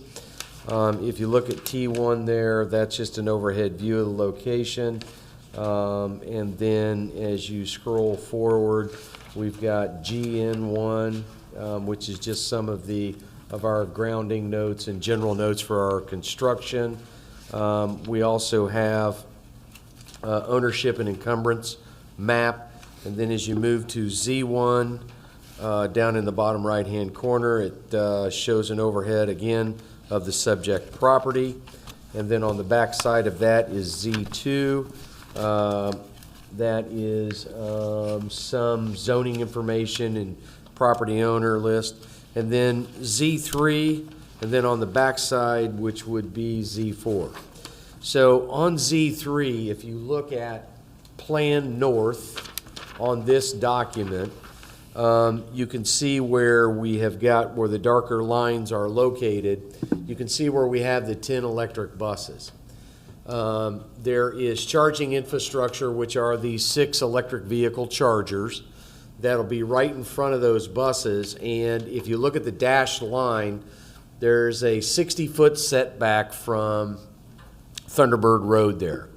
And so specifically what we're requesting is to allow us to park with inside that 60-foot and to put those electric vehicle chargers in there. Now, the electric vehicle chargers, currently there are block heating stanchions in that area right now. So when I talk about block heaters, for diesel-powered school buses, when it gets really cold outside, we need to plug them in so we can start them in the morning so we can take the children to school. In that same vicinity where those block heaters are currently, we would put the electric vehicle chargers. And the reason why we're ultimately asking to do this where we are is because of where AES is bringing us the power. So this is the closest point to where we can set a transformer. We're going to stay within the easement of the already existing AES utility, put a transformer in there, and it puts us closest to the point at which we're going to receive that power, which is where we would put these buses for the electric vehicle charging. This effectively, the chargers are about refrigerator size, okay? And so we use what's called a ballasted system. And the ballasted system is an above-ground system because trenching in the ground puts encumbrances on that property. And a lot of our properties we lease. So we use a ballasted system that bases on Jersey barriers. And Jersey barriers, I'm sure that everybody in this room has seen a Jersey barrier. There are what is on the highways to direct traffic. They're the concrete barriers, okay? They're all over 465 and all the construction, directing the flow of traffic. And so we use that exact same thing as our ballasted system for the chargers. And so you would have a line of Jersey barriers that are setting on grade with 6 of these refrigerator size. And if you go further in the packet, on page, I put all the specifications in here for you, but if you go to Z7, in that top plan view, it shows 2 Jersey barriers with this refrigerator setting between them. That's the charger itself. So effectively, a bus would come in, there would be a charge cord, much like charging a golf cart. When the drivers bring it in, they plug it in, and we charge from public service. So we're excited about being able to bring electric vehicles to the local community. There's a whole litany of positives for this. For every gallon of diesel fuel that we don't burn, we do not emit 22.2 pounds of CO2 into the atmosphere. Electric vehicles have a huge impact on noise pollution, because it has a zero noise footprint. And at the vehicular level, from a standpoint of greenhouse gases, it has a zero emission. So again, this is our first step to bring electric vehicles to the local community, and we're really excited about it. And I do appreciate your consideration in allowing us to encroach into that 60-foot setback there on Thunderbird Road. I know that's a lot in a short time period, my apology, but any questions that I can field? You said you had 10 electric buses, but you're asking for 6 charging stations. Correct, because in some of the instances, you have 2 buses per 1 charger. Okay. They have 2 extension cords on. Okay. Yes, Okay. yes, Just wanted to make sure. absolutely. Well, that's great. Is there a plan to do more in the future? We hope, yes. And back to my crawl, walk, run. What we like to do is put a managed amount into a local area for a given duty cycle. And so here in Indiana, Indianapolis, you know, the weather changes quite dramatically. One of the big impacts is cold weather. And so we start off with 10, and, you know, we like to expand that until we are a full location of electric vehicles. So the answer to that is yes, that would be our desire. We have the largest fleet of electric vehicles in North America from a school bus standpoint. We've run over 8.3 million miles of electric school bus all over North America. We've got 300 itself up in the eastern part of Canada, and then we've got, I think, another somewhere around 35 deployments here in the United States. And we're expanding that dramatically. We have on the books somewhere around over 1,500 to deploy here in the next 24 months. So it's something that's exciting for the school bus industry. It's exciting for our children. And, you know, I know that we all share the same goal to leave future generations a better place, and this is a step in that direction. Now, will the charge take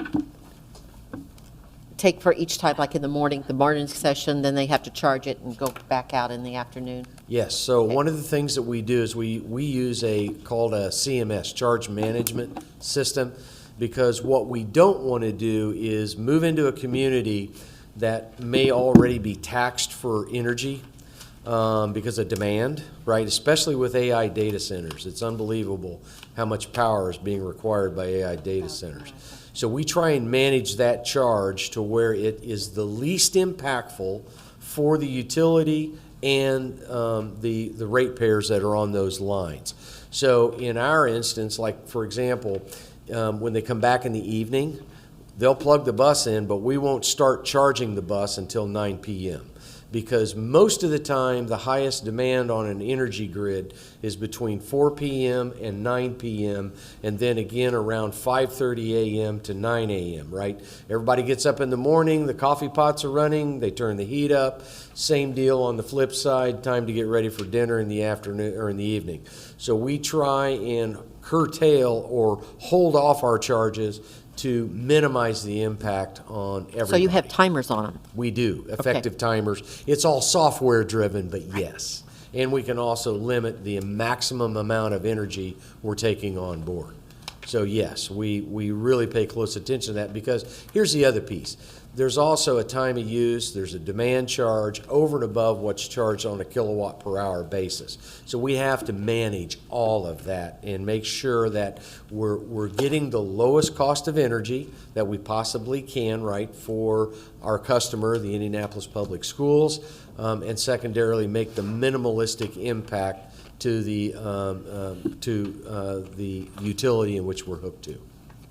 A question. Yes. I just curious, these chargers, how long do they last? Are they disposable? I mean, what about the environment? What happens? Do these things ever got to be replaced? What happens to them after a certain period of time, Mark? Well, there's a wide range in chargers, and there's a wide range in, you probably heard that old saying, you get what you pay for. Yeah. These are much on the higher end, what's called DCFCs, DC current fast chargers.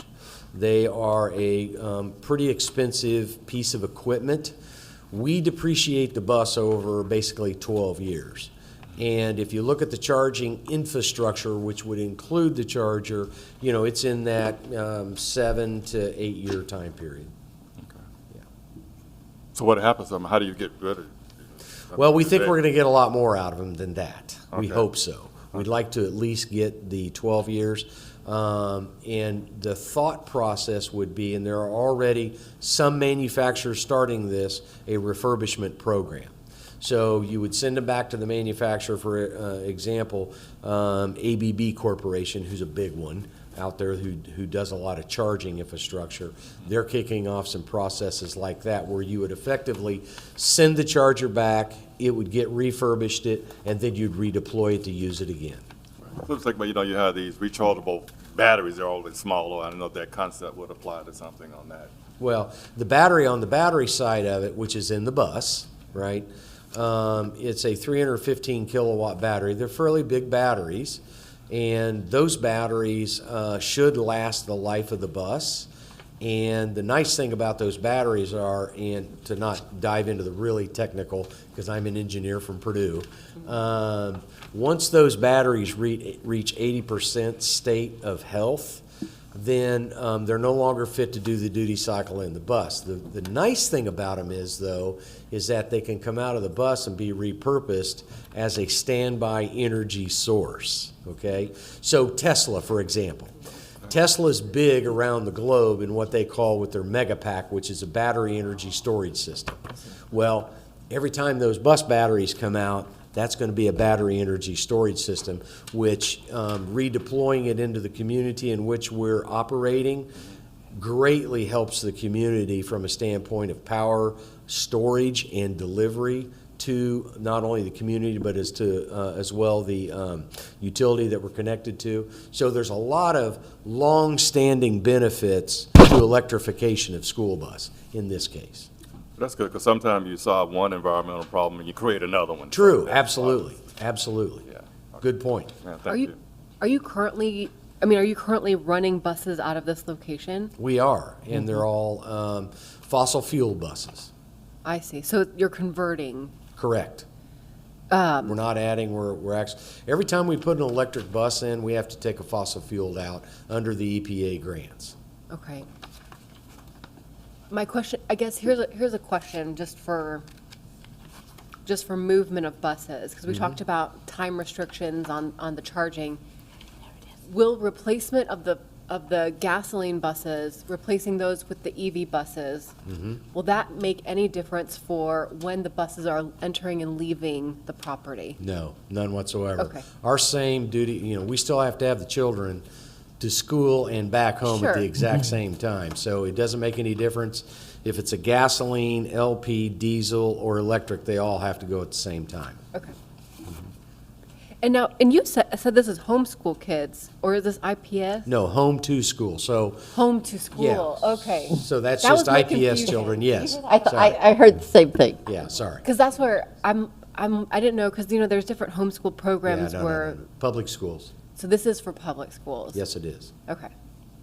Okay, yes. so yes, then I imagine the time would have to be the same. Yes, Because really, if we have restrictions on charging, because that would be, homeschool would be a lot easier to adjust. right. So- But there, and there's not actual restrictions on charging. We do that to minimize yeah. the cost of energy and to minimize the impact to the utility.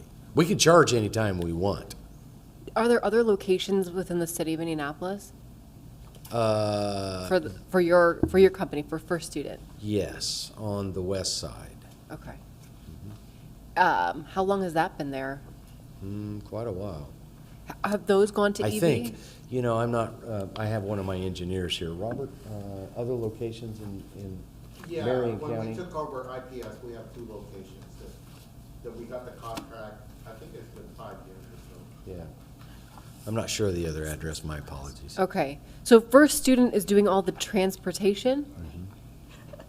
Okay, because I thought it was Miller for some reason, was doing the, I think they do some of it. I don't know that we do 100% of it. okay. I'm not exactly sure of what that Or is it the township schools? percentage is. Is IPS? It No, is the township IPS. has their own. Yes. Right, because they're down on, Right, that. that, in the map. Yes. Sorry, we've been going so long tonight, I'm starting to lose my train of thought. Okay. West Lambert Street is the other. West Lambert Street. Have those gone to EV? Not yet. Not yet. So this you were is the kind of the first. pilot This EV. is, yes, correct. Okay. Correct. How many buses are running out of this location? I think there's like 100. Yeah, it's right at 100. Okay. And this is where Lawrence Township Bus Barn used to be, actually, right? I think so. Because now they built that Yes. that brand new facility. So it's always been a bus. Yes. Okay. Yeah, and to the, I guess, of course, north, south, east, west, but on the, I'll call it the backside of us, looks like, a mulch storage facility. Yeah. With Indiana massive mulch, piles yeah. of mulch. Right across from where we're talking about putting the electric vehicles, and you can see that, I've gotten that in one of the overhead views. It's just an empty lot, and then there's an industrial business catty corner. Yeah. I think I know, yeah. I'm looking at the map and I'm hearing you talk and I think I know exactly what this is. I didn't go to the location, but I'm familiar with the old bus location for the township schools. Okay. And this is probably more a question for the city, but we're here today because the EV chargers are considered a temporary structure? Well, our deployment of how we do that is, it's not permanent, but as I read, the constraints on the time of 18 months, our contract, again, is, I think, 5 years. So we would have to exceed that, even though we're not trenching and we're not permanently putting this equipment there. So it's kind of an odd area there. Now, So- the transformer is going to get set. The AES Public Utility Transformer is going to get set on a concrete poured pad, but it's in their easement already. Yeah. Yeah, and that's utility stuff. But I guess I'm trying to understand why this is considered, so it's not a stick in the ground. No, Is it like on wheels? no, it's on Jersey barriers. Can you explain to me what that means? So if you go to Is that in the- Z7, Yes, and, right here in the top left, the Jersey barrier are the concrete barricades That's what that you're you explaining see at the out. beginning. And maybe, you explained it at the beginning. Yeah. So those concrete barriers just set on the ground, and then we run our wires behind them. I mean, it's not gonna tip over in a strong breeze, is it? No. I wonder too, what's it sitting on? What is What's the that? material? Is it, Concrete. it's concrete? Yeah, it's the same Jersey barriers that are all over I-465. I'm not understanding why this is considered temporary. Because it's there. Because it's temporary because it's not permanently affixed to the ground. Exactly. Yeah, that's what Jersey. Oh, Exactly. okay. Okay? I'll be really honest, I don't know what Jersey No, I barrier know what you're talking about. You see them all the time. But now- you- Yeah, you- you- that- Yeah. I see them, yes. Thank you for the picture, because that's actually very Okay. helpful. That's actually very helpful. Nobody knows what Jersey Barrier is. So, I wonder so what then the the only written- reason that you all are required to come here tonight is because it's a temporary barrier and you need it more than 18 months. That's the only purpose of your variance for tonight? Correct, and to encroach upon that 60-foot setback, Oh, and to encroach upon the city. Yeah, But you're because not we're- going to be in the right-of-way, right? no, we're not gonna be out in the road. We are going to, there's a 60-foot setback, and lot of maybe feet. Renee can help us, from the center line of the road. 60 feet? And we're going to encroach upon that. We're not going into the road. Oh, We're okay. gonna stay on our inside of the fence, because there's a fence actually that runs right down the edge of Thunderbird Lane. We're not going into that. So if the city came and said, you got to move these, because we're going to come through and do this construction, no big deal, right? Yeah, that's correct. And you're already using the same parcel for buses and everything, right? That's correct. So the only thing is about putting these concrete barriers into what would be the right-of-way, right, setbacks. Setback. Correct. So, okay. Aren't you glad you have this one and not the last one? To be honest with you, I welcome questions, I really do. Yeah, we appreciate it. Because, That's you know, the it's engineer an side. educational Okay. part, because this is new technology that we're bringing into the communities, and And if I we have- welcome. If we have more time, I'd ask you, because I have friends who argue this back and forth. Okay, so with gasoline, you get air emissions and everything because you're burning the gasoline. Correct. But on electrical vehicles, you're still getting air emissions because you got to burn coal to generate the electricity. Well, you have to look at that in two different lenses. One is at the vehicular level, okay? So a fossil fuel powered gasoline, diesel, LP, natural gas, at the vehicle level, yes, emits greenhouse gases, okay? And there's 6 bad ones that have been identified by the EPA. At the vehicular level, an electric vehicle does not. There's no combustion of anything, okay? Now, different scenario, where does the energy come from? Okay, so you've got a multitude of sources. We've got, you know, for example, Duke Energy, a lot of solar, natural gas, right? Nuclear, hydro. A lot of our stuff up in eastern Canada is done by Hydro-Quebec, which is pretty domineeringly hydro. So it's all generated by water through turbines. So it depends on where you are and what the infrastructure is to generate the power. You are correct. Tennessee Valley Authority, a lot of water, right? So, and then if you go into some of the states in the West, there are some still coal-burning plants, but those are going by the wayside, right? We're seeing that, and they're either transitioning to a lot more solar, or they're going to natural gas, or other means. So we are seeing history unfold in front of our eyes in the transition to better, cleaner resources. We're just not there yet. We had coal in Indiana too. We do have coal in Indiana, A lot yes. of coal burning. You are correct. Hoosier Energy, I believe they still have some coal-fired plants. And they serve a lot of the REMCs, rural electric. Where I live in Columbus, I live between Columbus and Nashville, we're an REMC. So I think a lot of ours comes from coal-fired.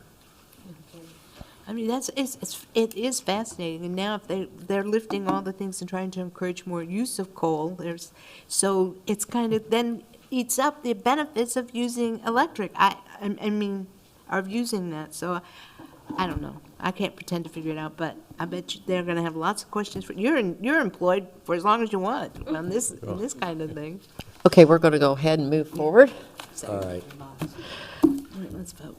Okay, we'll hear from any remonstrators that are for or against the petition. Then we'll hear from the, Counselor? You didn't swear me in. I'm Liz Mazur. I'm on the Common Council, and I'll swear you in. If you swear, if you have not done so, okay, now, do you swear or affirm the testimony you're about to give is the truth, the whole truth, and nothing but the truth? I do. Thank you. So I just want to say that this is a great opportunity, so please consider doing this. Thank you.